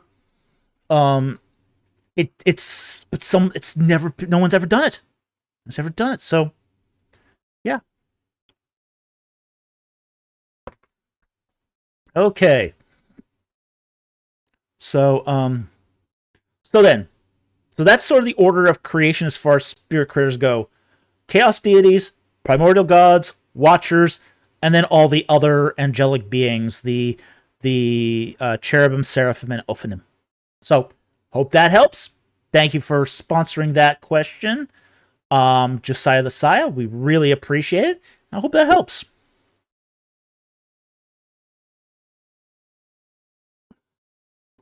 Okay, next one here. From BC4YT. Exodus 21, 25 to 22 to 25. In Hebrew, to whom is the death penalty relevant? Death of mother and or child, or only if the mother dies? Seems unlikely that the woman would die by getting hit by accident. Okay. Let's see what it says here. Now, Exodus 21, verses 22 to 25. All right, so first starting in verse 22. If men struggle with each other and strike a woman with child so she has a miscarriage, and yet there is no further injury. All right, so that's the limitation here. No injury. So the woman is not hurt except through the miscarriage. Okay? So at least for verse 22, it's only relevant for the death of, say, the fetus. He shall surely be fined as the woman's husband made demand of him, and he shall pay as the judges decide. Okay, so then it goes through the courts. So the husband gets to decide, and so do the judges. So there's a balance here of husband and judges as to what the penalty is going to be. So, but if there's any further injury, so the fetus dies and the mother is hurt, then you shall point life for life, eye for eye, tooth for tooth, hand for hand, foot for foot, burn for burn, wound for wound, bruise for bruise. Okay? So that's sort of what's going on there. Is in the first case, in the verse 22 case, it's only the fetus that's harmed, it dies. There's a fine, because you don't know if that woman would be able to bring it to term anyway. You don't know the exact cause of the death of the fetus. So it's fine because there's some presumption of guilt because the woman was struck, but she's not hurt in any other way. Now, if she's hurt in any other way, loses a tooth, they get a tooth extraction. She loses an eye, they lose an eye. It's lex talionis after that. Okay? So it's going to depend on the circumstance here. So if she dies, then it's a death penalty. And that's what it's talking about here. So it's life for life if the woman dies too. Okay? So that's it. It's not that if she loses a tooth, he dies. It's not that. It's lex talionis. So it's not just life for life. So you can't stop at verse 23. You have to read all the way to the end of 25. So it's lex talionis. So it's equal punishment for equal crime. And it's actually putting a cap on the violence. Yeah, it's putting a cap on the violence. Like, so there's a limitation here to how great the punishment can be. So so in the first case, in the 22 case, the only injury is to the child. The child has not been born yet, has not come to term. It's unclear, so it's a fine. It's a monetary fine.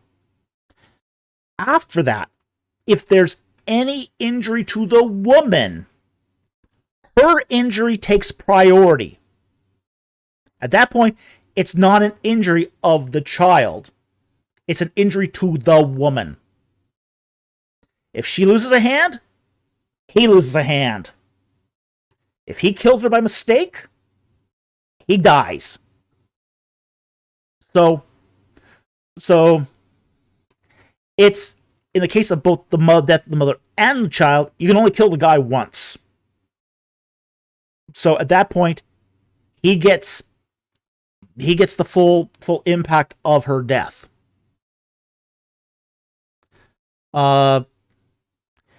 He says, it seems unlikely that a woman would die by getting hit by accident. It can happen. Oh, There have been a lot of cases where one punch killed someone. Absolutely. Yeah, this is not uncommon. And It's more common than you think. if the punch killed the child and caused a miscarriage, Mm-hmm. he had a miscarriage right then and there, oh yeah, the chances of dying Well, were really I mean, even just if he just hits her in the head, I mean, the chance. I mean, people have died from one punch. The legal cases are just replete. There's so many of them. I mean, there's been so many cases of. I mean, it's a precedent even in the Canadian court system where a guy gets into a voluntary fight with somebody, punches the other guy, kills him with one punch, and now he's online for murder. over a bar. Over a bar fight. Yeah. So it's absolutely. We'll take this immediately because he just brought this up too. BC4YT adds the supplement for $2 Australian. Thank you for the super chat. XS2122, is it miscarriage or premature birth? It's miscarriage. Okay? It's miscarriage. So it's one of those things where it's not just premature birth, but it's miscarriage. Now, a miscarriage here could be either a dead kid or a live kid. Either one is possible. Okay? Both are possible here. But in the case of a live birth, there would not generally be a fine here because the kid's okay. Okay. So would be, there's only cause to fine if there's injury.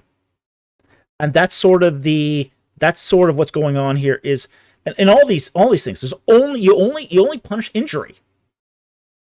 So if you, for example, smack a woman by mistake and she gives birth and the kid's okay, there's no injury. There's no harm, no foul. So, but this is going to extend to those cases where the fetus is not okay. So, Ryan Kemp, so miscarriage doesn't mean death. That's what I thought the term meant. Well, it does mean death of the child, usually. Okay? So it's the death of the child, but you don't know if that... Here's the thing, you don't ever know if a fetus is viable. They understood this even in the ancient world, that cows had miscarriages all the time. So it usually, in this case, does mean the death of the fetus. But the fact is that if there's the death of the fetus plus a lot more injury, then there's a lot deeper retribution as a result. You see, here's the thing. If a kid comes out and he's alive, what's the standing then for the husband to receive compensation? There isn't one. Because the husband got what he wanted, which is a live kid. It's one of those things where, say, common sense has to play a little bit of a role here. So yeah, so this is a Yatsa 2. It's not a Yelid.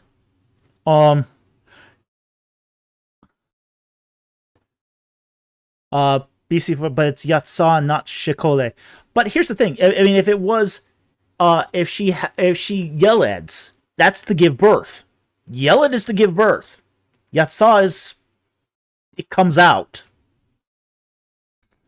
So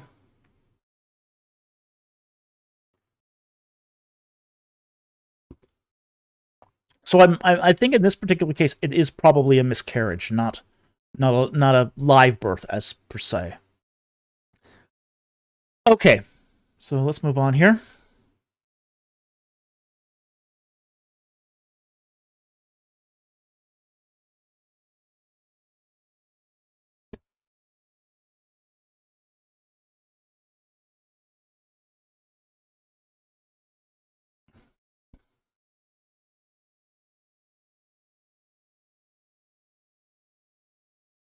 Okay, BC for $10 Australian. Thank you for the super chat.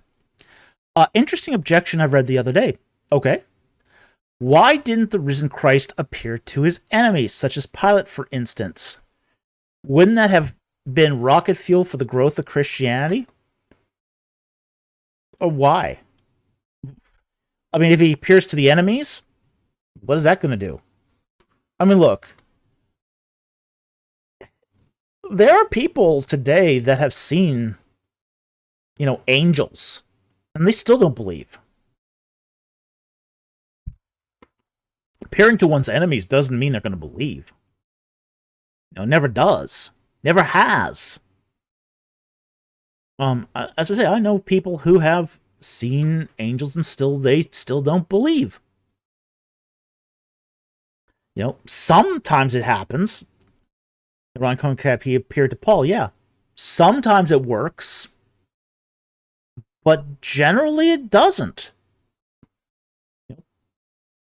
I've heard atheists say, okay, if I see Christ, I just think I had a bad burrito the other night.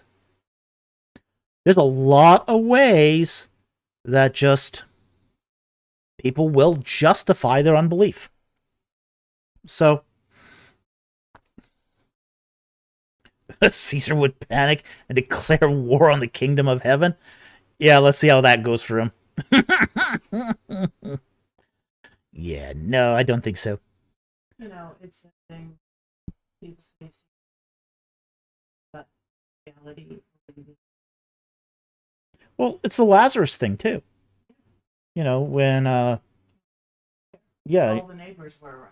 Yeah, I mean, when Lazarus, the beggar Lazarus, not the beggar Lazarus, and there was this beggar named Lazarus and this rich man, and the rich man calls out from across the Sheol, "Hey, Lazarus, send a message back to my brothers that says this is a bad place." Lazarus says to him, "They have Moses and the prophets already, and they won't believe. If Moses and the prophets can't convince them, what's going down, sending a message down, going to do?" It's a fair point. It's a fair point. So, Gandalf says here, I had a boss tell me outright, quote, "I don't care if trumpets blow and Jesus comes from the clouds. I will not worship him," end quote. The salvation of Christ is not about evidence. Demons themselves know Christ. Yeah. Yeah, they do. Yeah, so it wouldn't do any good for Christ to appear to the enemies. That's all. And so he's going to appear to his faithful first. That's how this works. So, and they still had Pilate and the priests of Israel had the prophets already, had Moses and the prophets already, and they still didn't believe. So, okay, moving on to the next one here.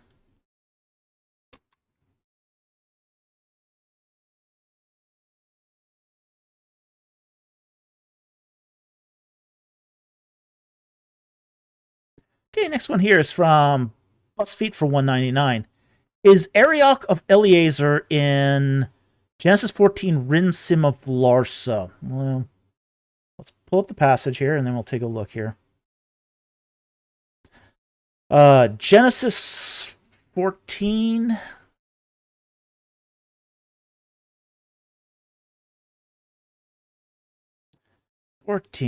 All right. Verse 1. It came about in the days of Amraphel, king of Shinar, Arioch, king of Elasar, Kedorlaomer, king of Elam, and Tidal, king of Goyim, that they may war with Barak, king of Sodom, and Bershah, king of Gomorrah, Shinab, king of Admah, and Shemeber, king of Zeboim, and the king of Bela. Okay. Now, just take a look at my timelines here. And we'll take a look to see if it is consistent with Amraphel Shinar.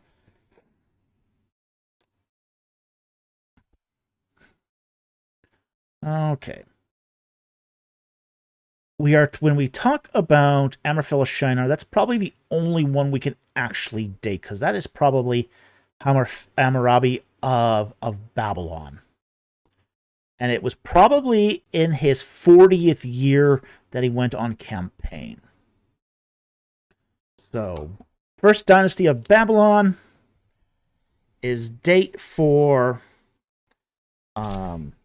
his campaign was probably around 1746 BC. Okay. So then,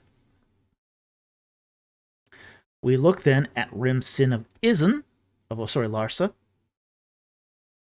And Rim-Sin dies around 1756 BC plus or minus 5 years.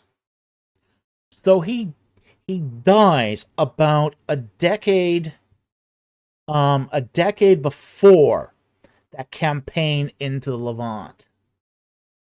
So Rim-Sin is ultimately conquered by Hammurabi in the 30th year of Hammurabi.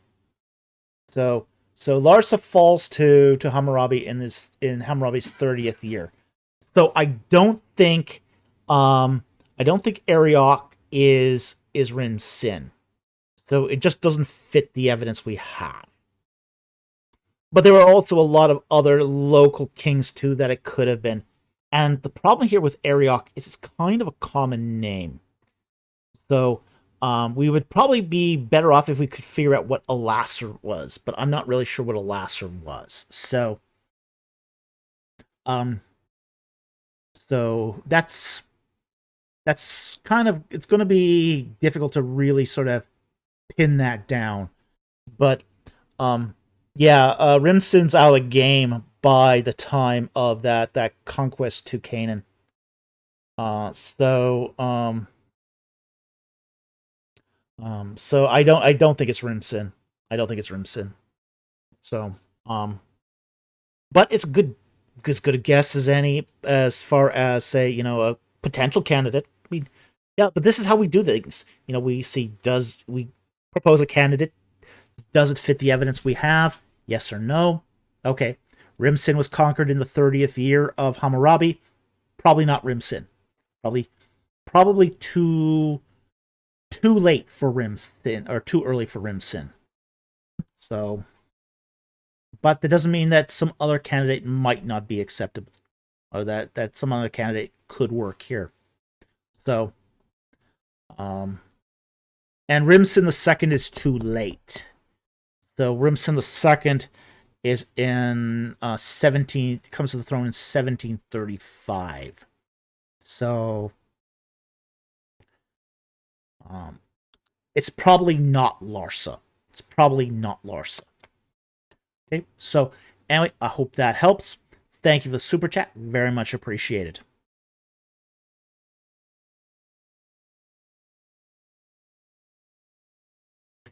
All right, next one here is from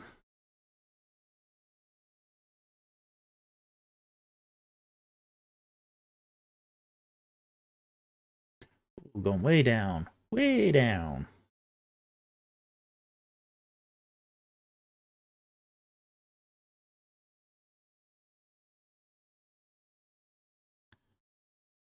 Are we at the end already?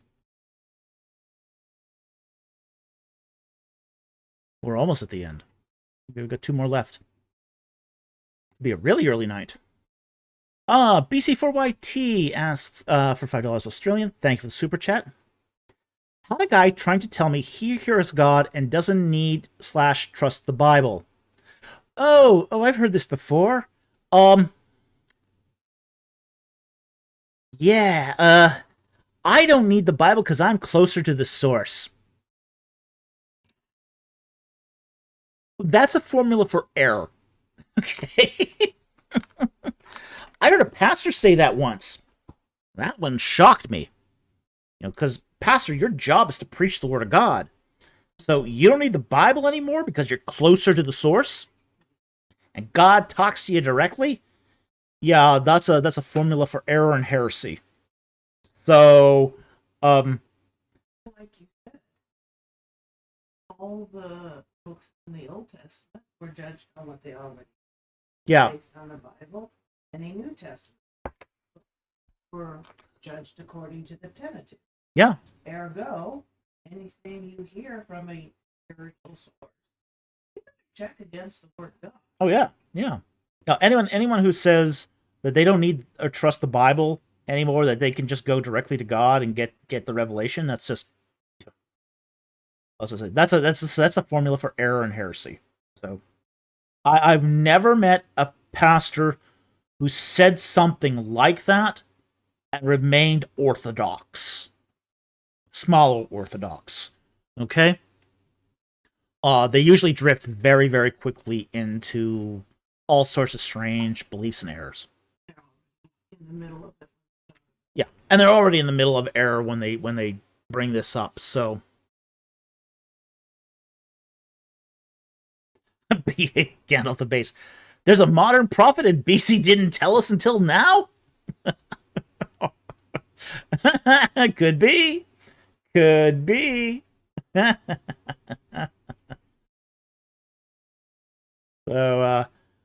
yeah, I wouldn't trust anyone who says something like this. I think they're sort of out. They're out to lunch at this point. Okay. Warrior of the Most High.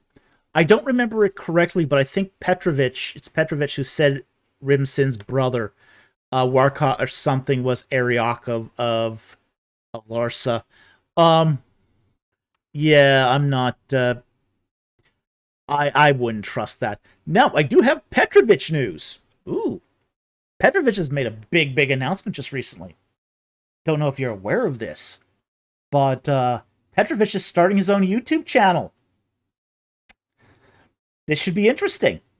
It should be fascinating. I hope the atheist posse gives him all the attention that they've given me. That would be fun. Okay.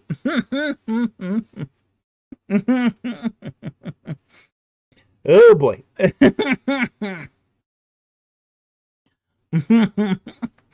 Gandalf, I already have enough comedy channels to watch. Oh. Yeah, I don't wish him poorly, not at all. But I don't think he's prepared for how rough this is going to get. You know, it can get really, really rough. Okay. Petrifying, said Jack Ray. Yeah, I don't know if he's in for this. Because he gets very bellicose sometimes. And, you know, if people start throwing punches at him, he throws them back. So...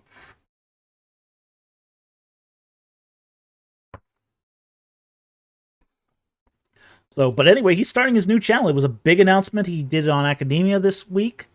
So, yeah, looking forward to that. Very interesting. Okay, next one here is from BC4YT for $5 Australian. Thank you for the super chat. I really enjoy spooky podcast channels that cover real paranormal stories. Okay. Nothing wrong with that. Would you consider doing reaction videos to these, perhaps if sponsored? If sponsored, we do all sorts of things if sponsored. I mean, we're a little bit of a sellsword here, okay? Because our time is so limited.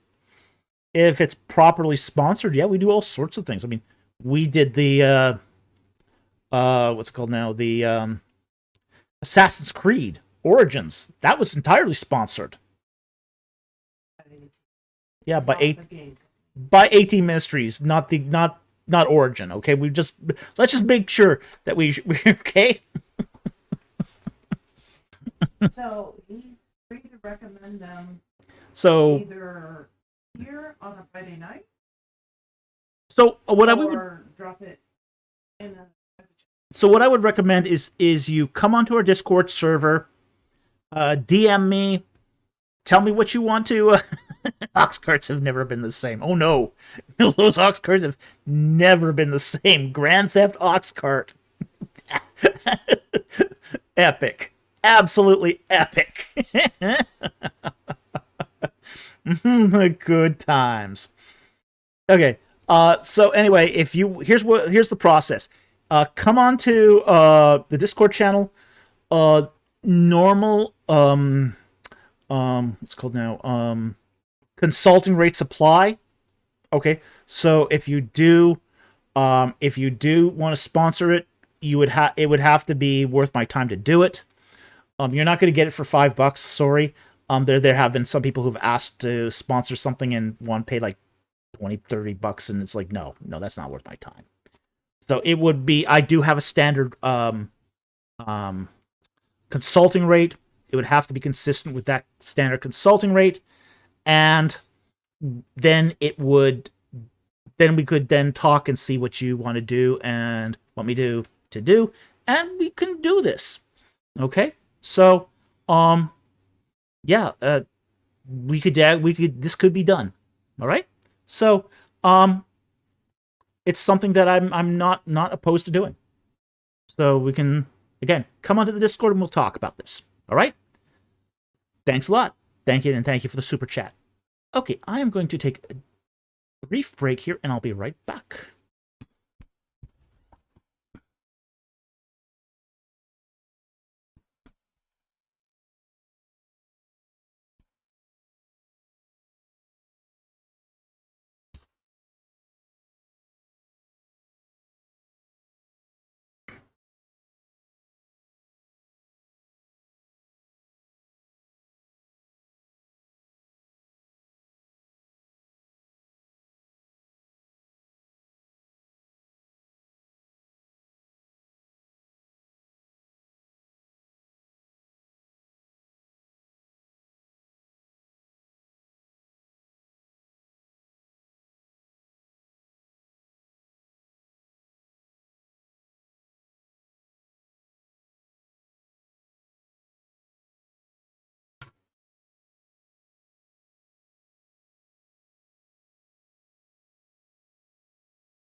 All right, my coffee's full here.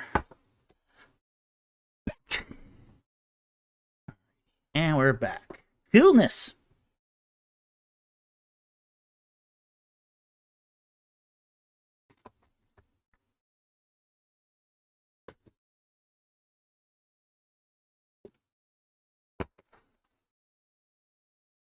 Louis Sandoval, in your opinion, what type of sins do people do unknowingly, don't know it is a sin, or committing without realizing it?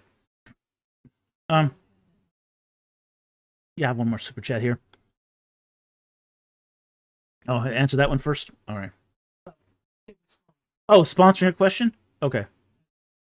All right. So, PA888 for $19.99 would like to sponsor a question.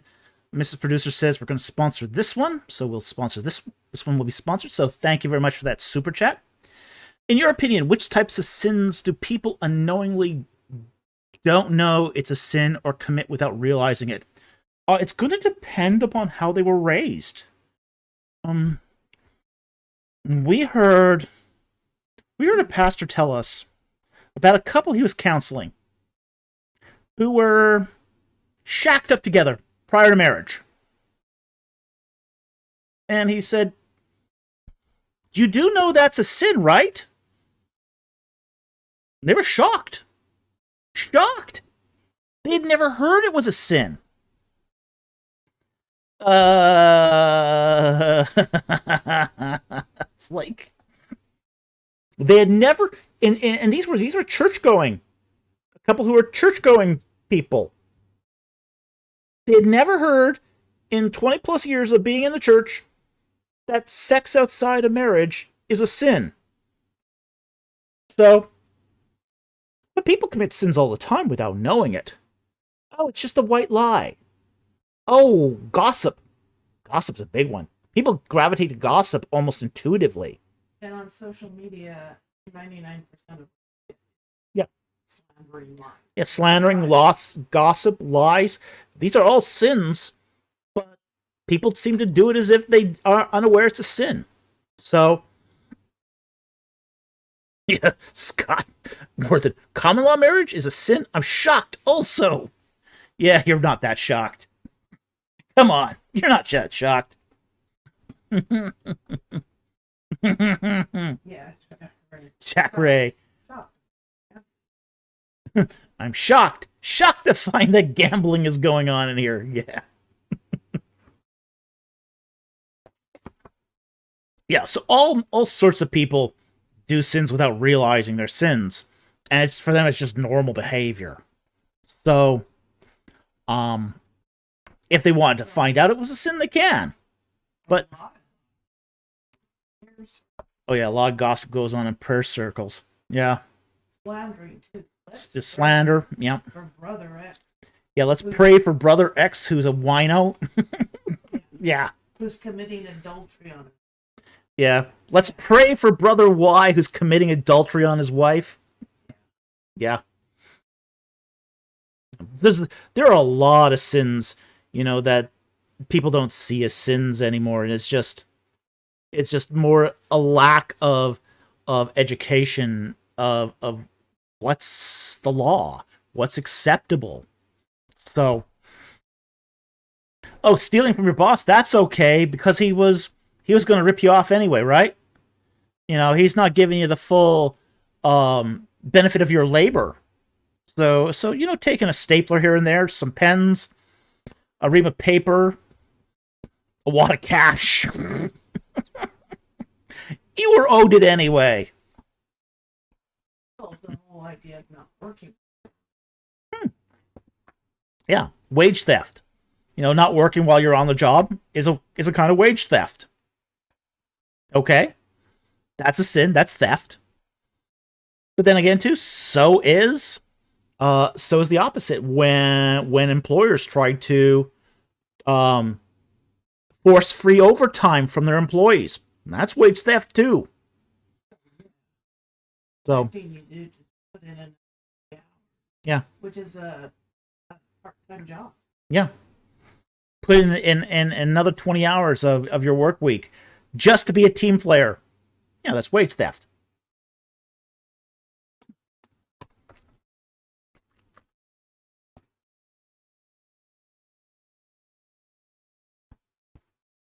So, there's a lot of sins that people do without thinking it through that it's sin. So anyway, I hope that helped. And get off the base. Can't wrap your Yeah, Gandalf the Base says, trying to teach my youth that calling in sick, skipping practice, etc. are all sins. They can't wrap their heads around it. Parents encourage it. Well, yeah, if you've committed to something, yeah, you should do it. But who knows? I mean, there's...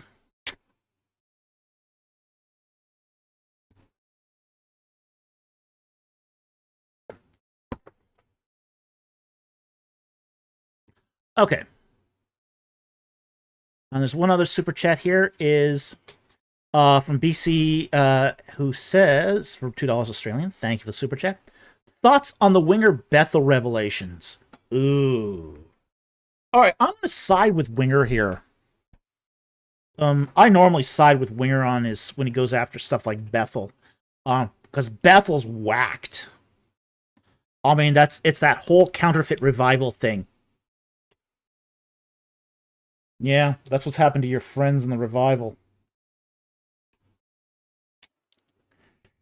Ick. Icky ick. Yeah, they're into false prophecies, they're into what's it called now? Their own version of the Bible that's a docetic text. They think they can teach people to prophesy. They have the prophet du jour. Every dubious practice of the Brownsville revival shows up at Bethel. Everyone, even down to the special effects, covering for the guys who should be disqualified from ministry. They do that too.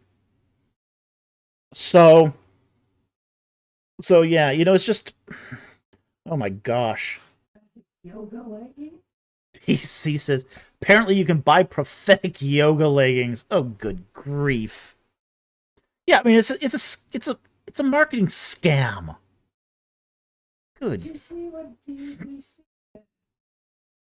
That was fine in March 20 healing class. DBC says, Bethel sign in March 2020. Healing classes close to COVID. True story. Handle the base. But Doc, it looks so cool. Handle the base. Wait, we can talk about yoga? Hey, if there's prophetic utterances and healing classes. I mean, it's more like New Age healing where they're putting energy into you like the faith healers do. But, jeez Louise. Oh, boy. Oh, boy. It's like, why? Why? People will buy.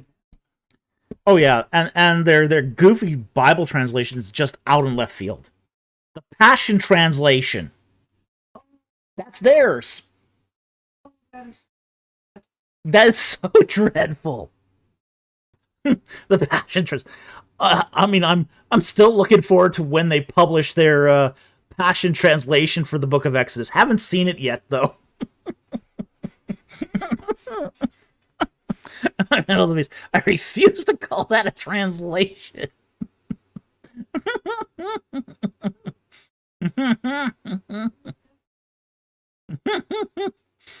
Yeah, well, hey, the original New Testament was written in Aramaic. You heard that, right? The fact that the translator doesn't know Aramaic or Greek or Hebrew. But he's getting his translation by special revelation from angels. Oh boy. Oh no.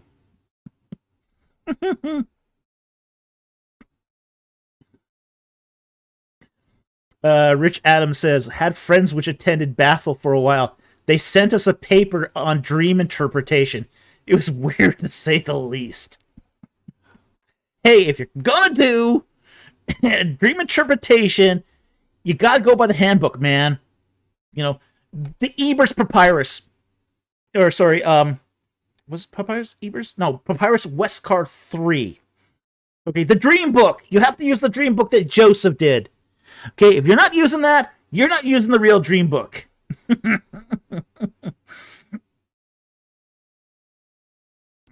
Cereal Bowl, my medieval professor said part of the New Testament was written in Aramaic.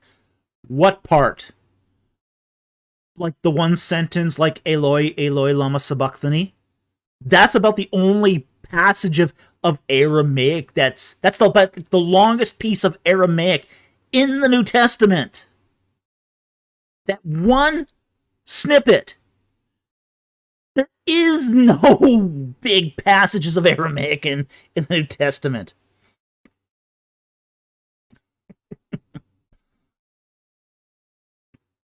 Gandalf says, I took 3 years of Greek and no Hebrew yet, and I'm still more qualified to translate than him. That said, I won't because I'm not qualified. Glory of the Most High. New Testament was translated into Aramaic, so kind of written. Oh yeah, it was translated into Aramaic, but not from Aramaic. I mean, I've got a New Testament in my shelf that's written in Hebrew. Okay? It wasn't written in Hebrew, but it was written translated into Hebrew. We need to go. Wait, I think I'm confusing Syriac. Well, Syriac is a kind of Aramaic. So yeah, you're not that much confusing. It's different in the orthography of the graphemics. Okay, so the writing system's different. The underlying language is pretty much the same between Syriac and Aramaic. So you weren't that off, to be honest. And yes, there were translations of the New Testament done in Syriac. Got a cool writing system, though. It's a cool writing system. I'll give Syriac that. It's a really cool writing system. So, but yeah, I mean, but that Passion translation is so whacked. I mean, it's not a translation, really. It would be the best we could possibly say. It's a paraphrase. It's a paraphrase, and it's a really, really bad paraphrase. So, yeah, take that for what it is. Okay, do we have any more questions? I think we're ready to take non-super chats here. Let me just make sure that I didn't get any more in the meantime, and I didn't get any more in the meantime. We just covered the Winger Bethel revelations, and that was weird. So going back. Okay, going backwards. Lewis 1037. Okay, let me find 1037 here.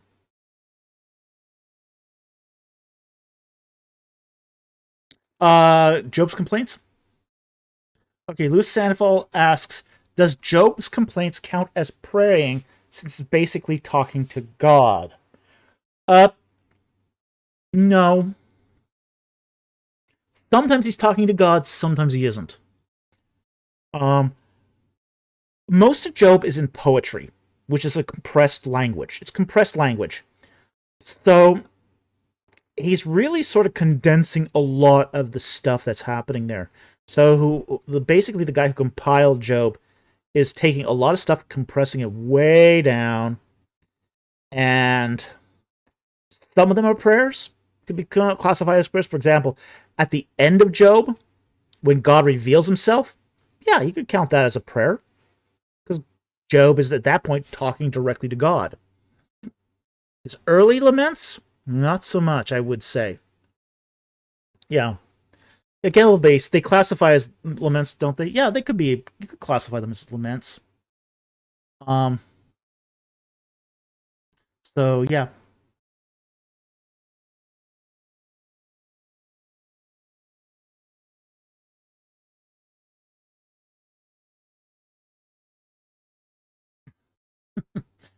So yeah, that's what I would say is they're poetry, and they're laments. Surely they're surely laments, but they don't count as prayers until maybe you get to the end.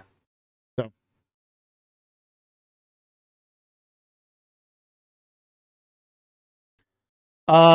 Luz Sandoval asks, what would count as a prayer? Talking to God and making appeals to God. So if you're talking to God and making appeals to him, yeah, that would count as a prayer.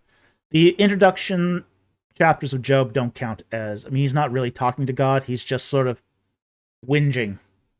So whinging is not exactly a prayer.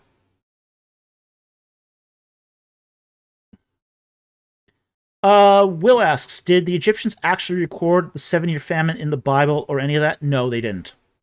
Here's the thing we have to understand about famines in the ancient Near East. The thing with famines in the ancient Near East is that they happen so often that the Egyptians really didn't record them. There were several famines a century. Several of them. So it is one of those things that happens so often that the Egyptians came up with a term for this, which was the meeting of the banks. Fertility in Egypt depended on the height of the Nile. High Nile, bumper crop. Low Nile, starvation. Okay? Sometimes the Nile got so low that particularly around the cataracts, the river would dry out so you could cross from one side of the river to the other on foot. That's a bad year if you're an Egyptian. But it happened so often that they never really recorded this. It was just something that happened every so often. So that's my take on that. I don't they did record famines occasionally, but not by no means all of them. And as I said, happened so often, it's hard to tell which would have been biblical and which ones wouldn't have been, even if they had recorded them. So I hope that helps. Thank you for the question. Really appreciate it.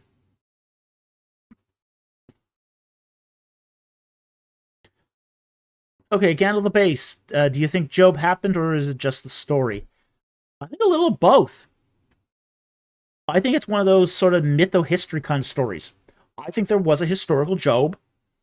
I think he was an Aramean. He's not an Israelite. He's an Aramean. He lived in Syria. He lived in Syria during the time of the post-Mitanni breakup. So after the Mitanni broke up, you got these sort of nascent pre-Aramean states, and I think Job lived sometime around then. There is a historical context there that does seem to be congruent with a certain period in Iron Age history. So I do think Job happened.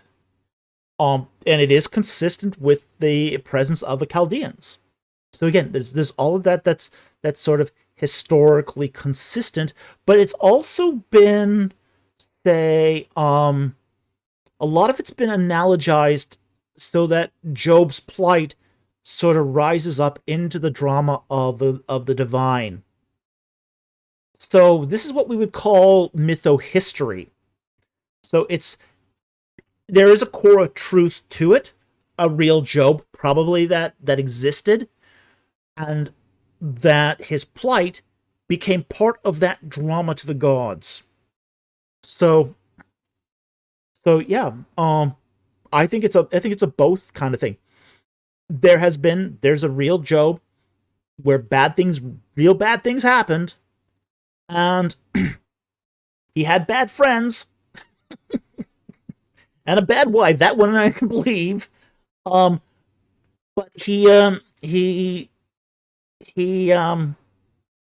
but the whole sort of drama around it, like the whole he's probably not sitting there recanting things in poetic form. Probably not doing that. But that doesn't mean that a writer can't take his pain, take his anguish, and turn it into poetry. The same way we find poetry being used in, say, the epic poems of the Greeks. So that's where I would sort of place Job here. He's mytho-history.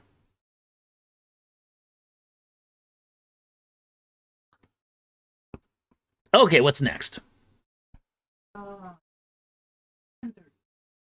10:30.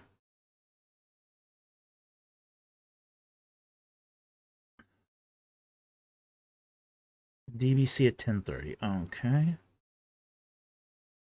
Oh, okay. Good question. DBC asks, what do you think were the reasons behind Akhenaten's monotheism, if you believe it was that? I don't believe it was that. I think he was a pantheist. He wasn't a monotheist. You go through his, like, the great hymn to the Aten, and what you soon discover when you start reading the great hymn of the Aten is the solar disk in the sky is the Aten. The other gods are manifestations of the Aten. The earth is Aten. You're Aten. I'm Aten. Everyone's Aten. There was Aten before and Aten after. There was Aten going back all eternity and going forward all eternity. Akhenaten was a pantheist. He was a pantheist. He wasn't a monotheist. Now, he was monolatrous, which means he only worshipped one deity. But that deity happened to be a pantheism, not a monotheism. So So he's basically he's not what we would call a monotheist in any stretch of the imagination. He does believe that other gods exist. They're just manifestations of Aten. Everything is Aten. If everything is Aten, you're not a monotheist. You're a pantheist. And here's the reason. Is immanence. Okay? In order for you to be a monotheist, you have to believe in transcendence. You have to believe that there is a God that is separate from his creation. If you believe God is part of every aspect of creation, you're not a monotheist, you're a pantheist. So, now what's the reasons for Akhenaten's pantheism? He hated the priesthoods of every god in Egypt. That was his reason. In his early reign, he did build a temple at Karnak. Okay? So, oh yeah. DBC says, so he was a monolatrist pantheist. Yeah, he was. He was a monolatrist pantheist. So, worshiped one god, it just happened to be a pantheistic god. And everything was God. Everything was Aten. But what drove him to that was the fact that he became very, very soured to the Theban priesthood. And by extension, every other priesthood in Egypt. He basically saw the same thing. Now, Akhenaten grew up as the younger son of Amenhotep III. His older brother didn't make it to the throne. He died. He predeceased him. Amenhotep III tried to make religious reforms in Egypt, but he did it by bribery. Okay? So what happened is that Amenhotep III would make these subtle religious reforms, and, like, for example, Luxor Temple had a large number of deities inside of it prior to Amenhotep III. Maintaining all the various priesthoods at Luxor was expensive. And the building is kind of cramped. Okay? So what Amenhotep III did was he made a bargain with the Theban priesthood. Let me tear down Luxor Temple, move it 90 degrees so it faces Karnak. We wipe out half the gods, and we just keep the the Theban triad gods. Amun-Re, Mut, and Khonsu. We get rid of all the others. We get rid of Amenet. We get rid of Horus. Yeah, there was some Horus worship at Luxor. Oh, there's another one too, and I can't remember the name of it. But Amenet and Horus were big competing deities at Luxor. I think maybe even Isis might have been there, or one of the other female gods. But yeah, there was or maybe a masculine counterpart. Hard to say. But there was a lot of extra deities hanging around Luxor that were getting very expensive. So basically, Amenhotep III gave this lump of cash to the Theban priesthood to reduce the number of gods. Tear down the temple, rebuild it, nice and shiny, bigger, newer, fancier, and here is some extra cash. Just reduce the number of deities. So this is how Amenhotep III did reform. By bribery. Now, Akhenaten gets to the throne, and he wants to do what his father did. He also wants to do religious reforms. He also wants to reduce the number of gods. But he wants to reduce it down to one. And Akhenaten didn't want to pay for it. He wasn't about to bribe him. He just wanted it done. He's the king. He's the high priest of all Egypt. Why can't he just say, do it? Well, because the priesthood would give him a lot of passive resistance, and they did. So basically, Akhenaten hated all the Theban priests. All of them. All the gods of Egypt, all the cults, and that's when he started shutting them all down. He shut them all down. It definitely was. It was more political than theological, yes. But Akhenaten goes even further. Year 6 of his reign, he moves the capital from Thebes to Amarna. Okay, he hates the Theban priesthood so much because he can't get away from him when he's at Thebes.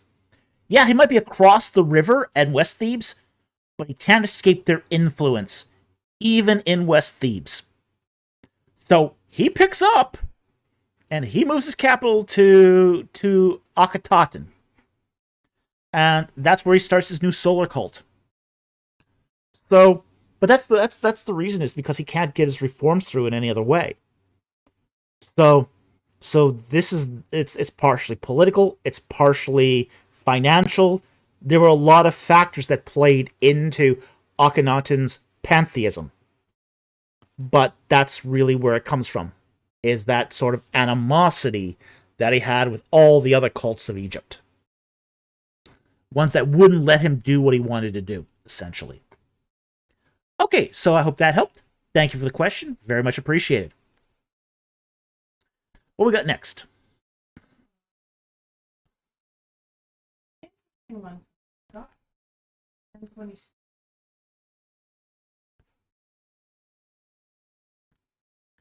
What, 1027? Did God answer Cain? Did his brother Abel's? Okay, Scott Worthen asks a pretty good question here. Did God answer Cain as to whether he was indeed his brother's keeper?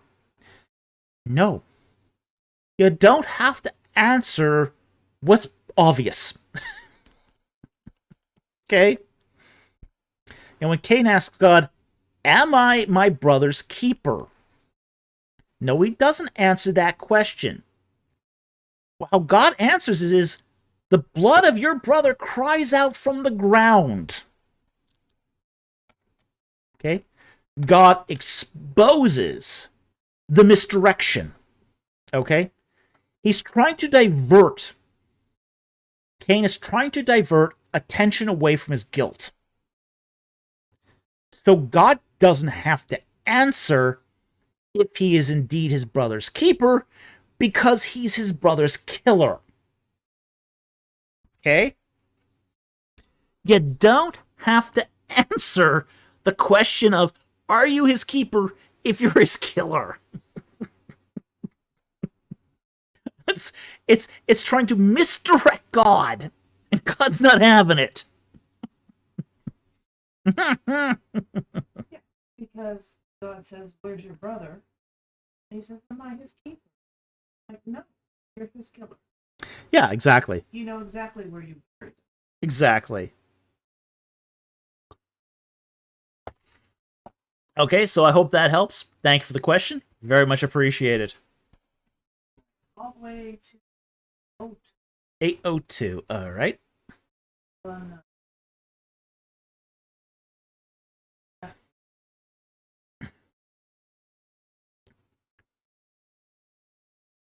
802.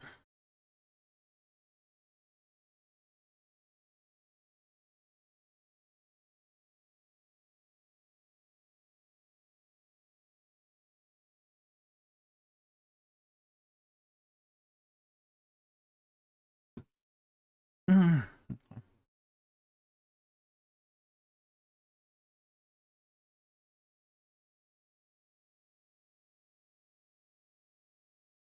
802.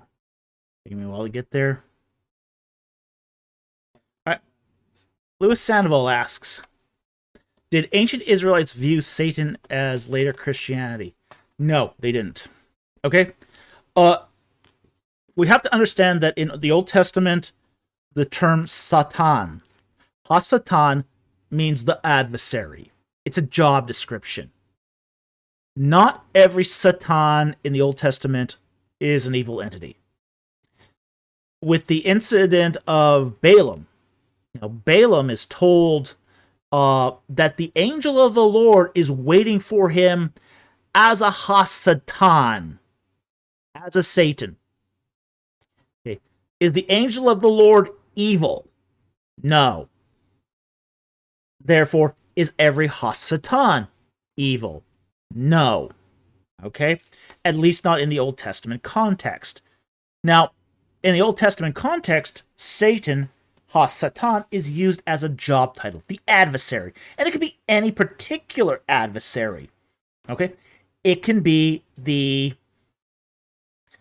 an adversary that God has sent to prevent you from doing something stupid. It could be an adversary to test the quality of your faith, as in Job. Okay? So there's a variety of Hasatans in the Old Testament. Now, we get to the New Testament, and things change. How does it change? Hasatan is no longer used as much as a job function, but as a proper name. And when it's used as a proper name, it then becomes equivalent to the serpent in the garden, the original evil snake, okay? The fallen cherub, okay? The old dragon. So, in later Christianity, it becomes a proper name. And in that respect, it sort of loses its nuance as a job title and becomes more of a identifier, a proper identifier. Okay, so the two are not the same. Ancient Israelites viewed it as a job title. Later Christianity will view it as a proper name, and they're different. So context is going to matter when it comes to deciding these particular roles of where you see Hasatan being used. Okay? So I hope that helps. Thank you for the question. Really appreciate it.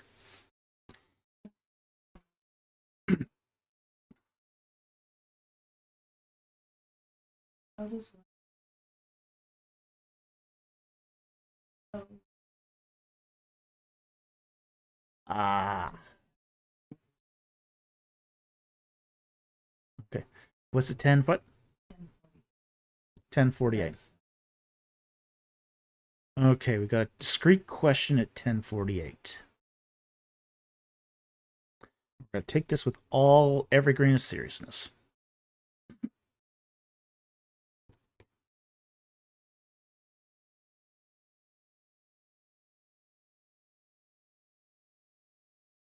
$10.48. Okay.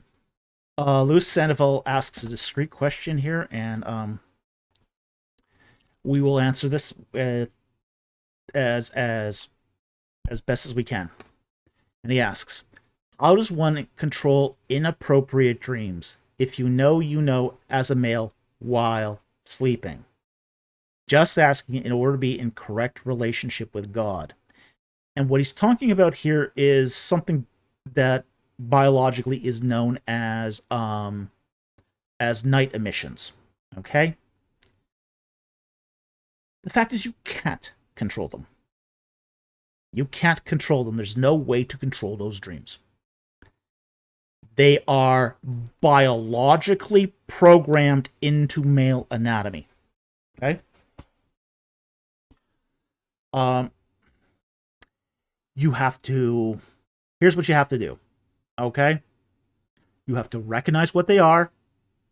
You have to recognize that God has programmed your physiology as a male to experience these because this is the way that your body tests itself out to see if it is ready for the duties of being a husband. Okay? You can't control it. You're not supposed to be able to control it. There's no way you can. And frankly, I know how to control dreams. I learned this very, very early on that A lot of dreams can be controlled, but you can't control these ones. These happen at such a deep level of sleep, you cannot control them. Okay? So, and people will experience these if they say do not, if they do not say marry and pursue marital relations, they will continue to have these throughout their life to some extent. And it's just a way that God has programmed human men to deal and repair their functionalities. Okay?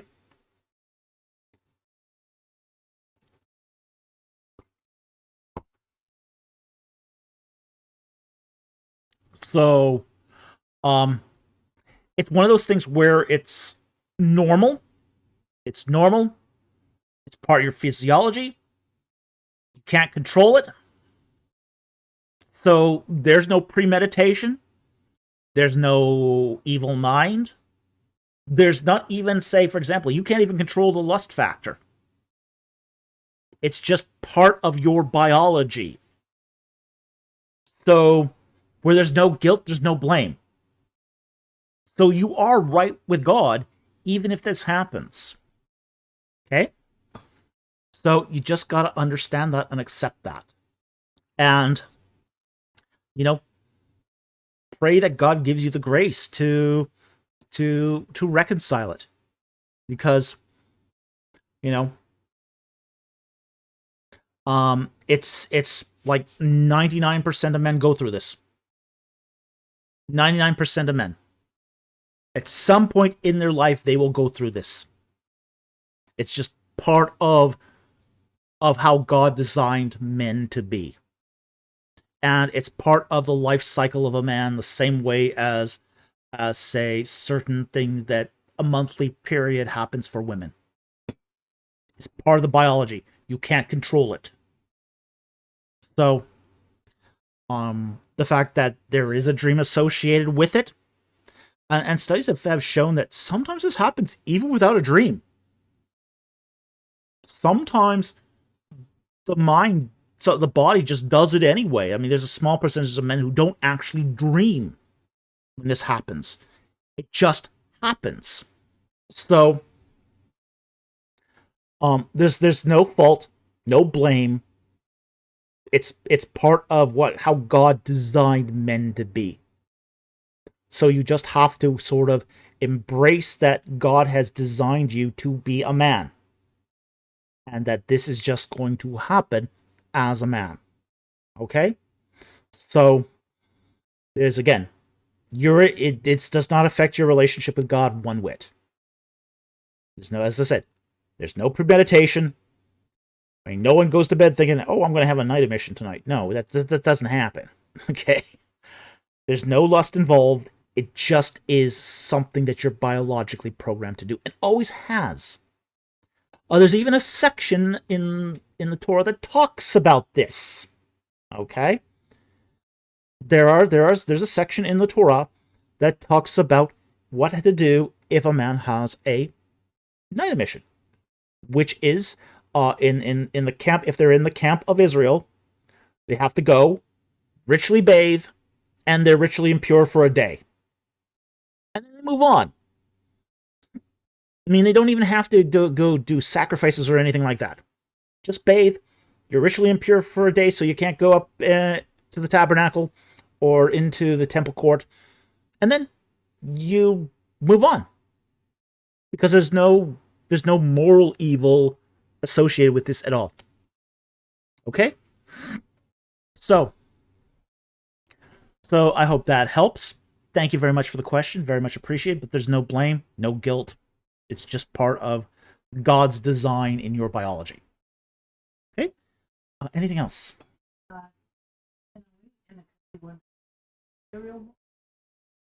About John.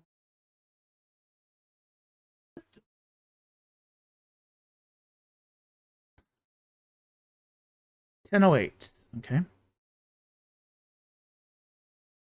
And this will probably be the last of the night because we are pretty much out of questions. Questions of all types. No more super chats. No more.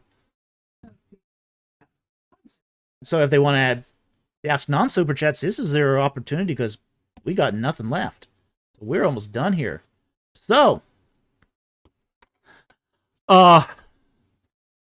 Serial Bull asks, what do you think about John Walton's view that the Mosaic Law is wisdom literature? I think that's a gross oversimplification. I was a huge fan of Walton's early work. Okay? I thought Walton's early work was really, really solid stuff. His later work has not been so good. He has, especially when he started publishing books with his son Harvey. I started seeing a deterioration in the quality of the work. Harvey is not a Bible scholar, by the way. He's a PhD in philosophy. Okay? So,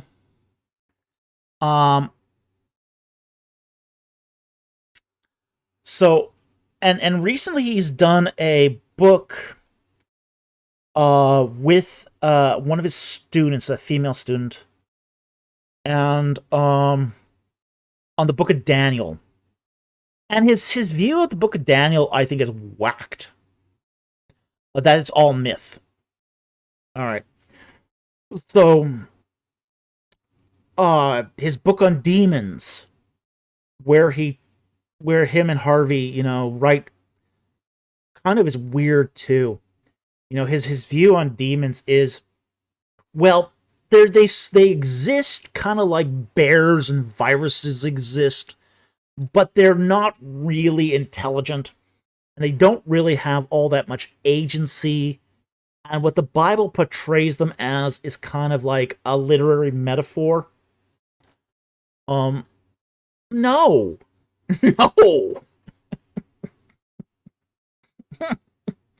So, as I say, his early work was a lot better than his later work.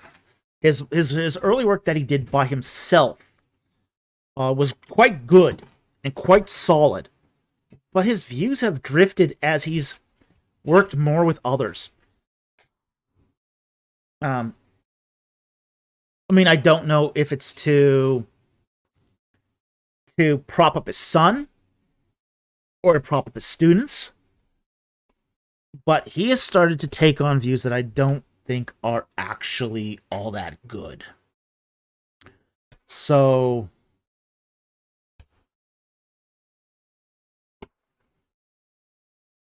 I've got some reservations. Let's just say that I've got reservations about Walton's later work. As I say, anything with Harvey involved, Harvey Walton, I just sort of now take with a grain of salt. His commentary on Daniel, I don't think is very good. It's sad to see. It's sad to see a scholar that was once very, very good. I mean, he was excellent. He used to be excellent. That the quality of his work has sort of declined over the years. And I would say really over the last 10 years. Not even the last 20 years, but the last 10 years is when we've seen this decline.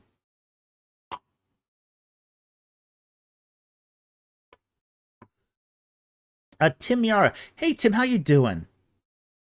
Good to see you here tonight. Tim asks, or could it be that the older you get, the more unhinged you get, and you have a pressure of producing novelty, so you drift in your views? I don't know. I don't know. I don't think you necessarily become more unhinged, but maybe if you had, say, certain inclinations, that you follow those inclinations more. I used to say that, people don't change with age. They just become more so. So if you're stubborn, you become more stubborn. If you're an alcoholic as a young guy, you're going to be a more drastic alcoholic as you get older. If you're bellicose as a young guy, you'll probably be fighting, throwing punches in your 60s. Here's what I would say about aging. Be careful who you are when you're young. Be very, very careful who you are when you're young. Because what happens is, because when you get older, you lose the energy to maintain masks. You lose inhibitions. So whatever you're like when you're young, you're going to become more so when you're old. Okay? So if Walton was sort of a people pleaser when he was young, that's possible. He went through the whole tenure track thing. We do know that Bible scholars today, a lot of them are people pleasers, because that's what they had to do to stay in the academy. If you tend to be disruptive, if you tend to rock the boat, you don't tend to stay in the academy. You get thrown out. People who rock the boat get thrown out of the academy. So if you're a people pleaser when you're young to stay in the academy, you're probably going to be more of a people pleaser when you get old. So I don't think Walton's become unhinged. I think he's become more susceptible to compromise. And I think he's become more susceptible to compromise because he did a lot of compromise when he was young to maintain his academic positions. And I've seen this a lot. I've seen a lot of scholars that compromised when they were young, just didn't rock the boat, didn't upset anybody, didn't take any risks, completely risk averse. And when they get close to retirement, they're even more so. They're more afraid. They're more compromising. They're more of every of that aspect of what we want, to a academic to be collegial, but in a really bad sort of way. Timiara, yes, losing inhibitions is what I mean by unhinged. Well, that doesn't necessarily mean unhinged, but okay, I get that. I get what you mean by losing inhibitions. And that's fair. But I think that's one of those things where you just, if you compromise when you're young, you're going to compromise when you're old. You're going to be a people pleaser when you're young. You're going to be a much more of a people pleaser when you're old. So that's sort of where I would stand on this. Now, I don't think we have any more questions. I think we are completely out of questions here. So I think we're going to call it a night at this point. Unless anyone wants to throw in something very last minute here. But I think we'll call it. All right. So it's 20 after 11. So I might actually get some sleep tonight, which is a good thing. So anyway, I want to thank everyone who joined us tonight, especially with your super chats. We really, really appreciate that. Louis Sandoval asked, we'll take that one last question. I know he's asked it before. What ethnic or country would Jesus consider himself? Judean. He considered himself Judean. Nazareth was part of Judea. Okay? He was a Jew. Okay. He's a Jew of the tribe of David. Of the tribe of Judah. Of the line of David. Yeah. He's a Judean. That's what he would consider himself as. A Jew of the Judeans. Okay. and that's what Israelites would have, in that area of Judea, would have considered themselves as. Okay? So again, we're going to wrap it up here now. I want to thank everyone who supported this channel through Super Chats, through PayPal. We really appreciate the PayPal contributions. And who support us through buying our books and who by leaving leaving reviews. If you haven't left a review, please do so. It really does help. That's why I keep asking for reviews, because even a short 2-line review super helps. Okay, 2-sentence review, really helpful. Okay, so we want to thank also our Patreon supporters. Yeah, we need to get you more rewards. We apologize for not having been more attentive to the Patreon supporters, but we do really appreciate you, and we thank you so very much for supporting us through Patreon. We do really appreciate it. We also want to thank our YouTube membership supporters. And then finally, we want to thank our regular subscribers who watch our videos, hit that like and subscribe button, and share our URLs with other social media platforms. You guys get the message out. With that said, thank you very much for joining us tonight. We're glad you could be with us, and we'll see you next time on Ancient Egypt and the Bible. Good night, everyone.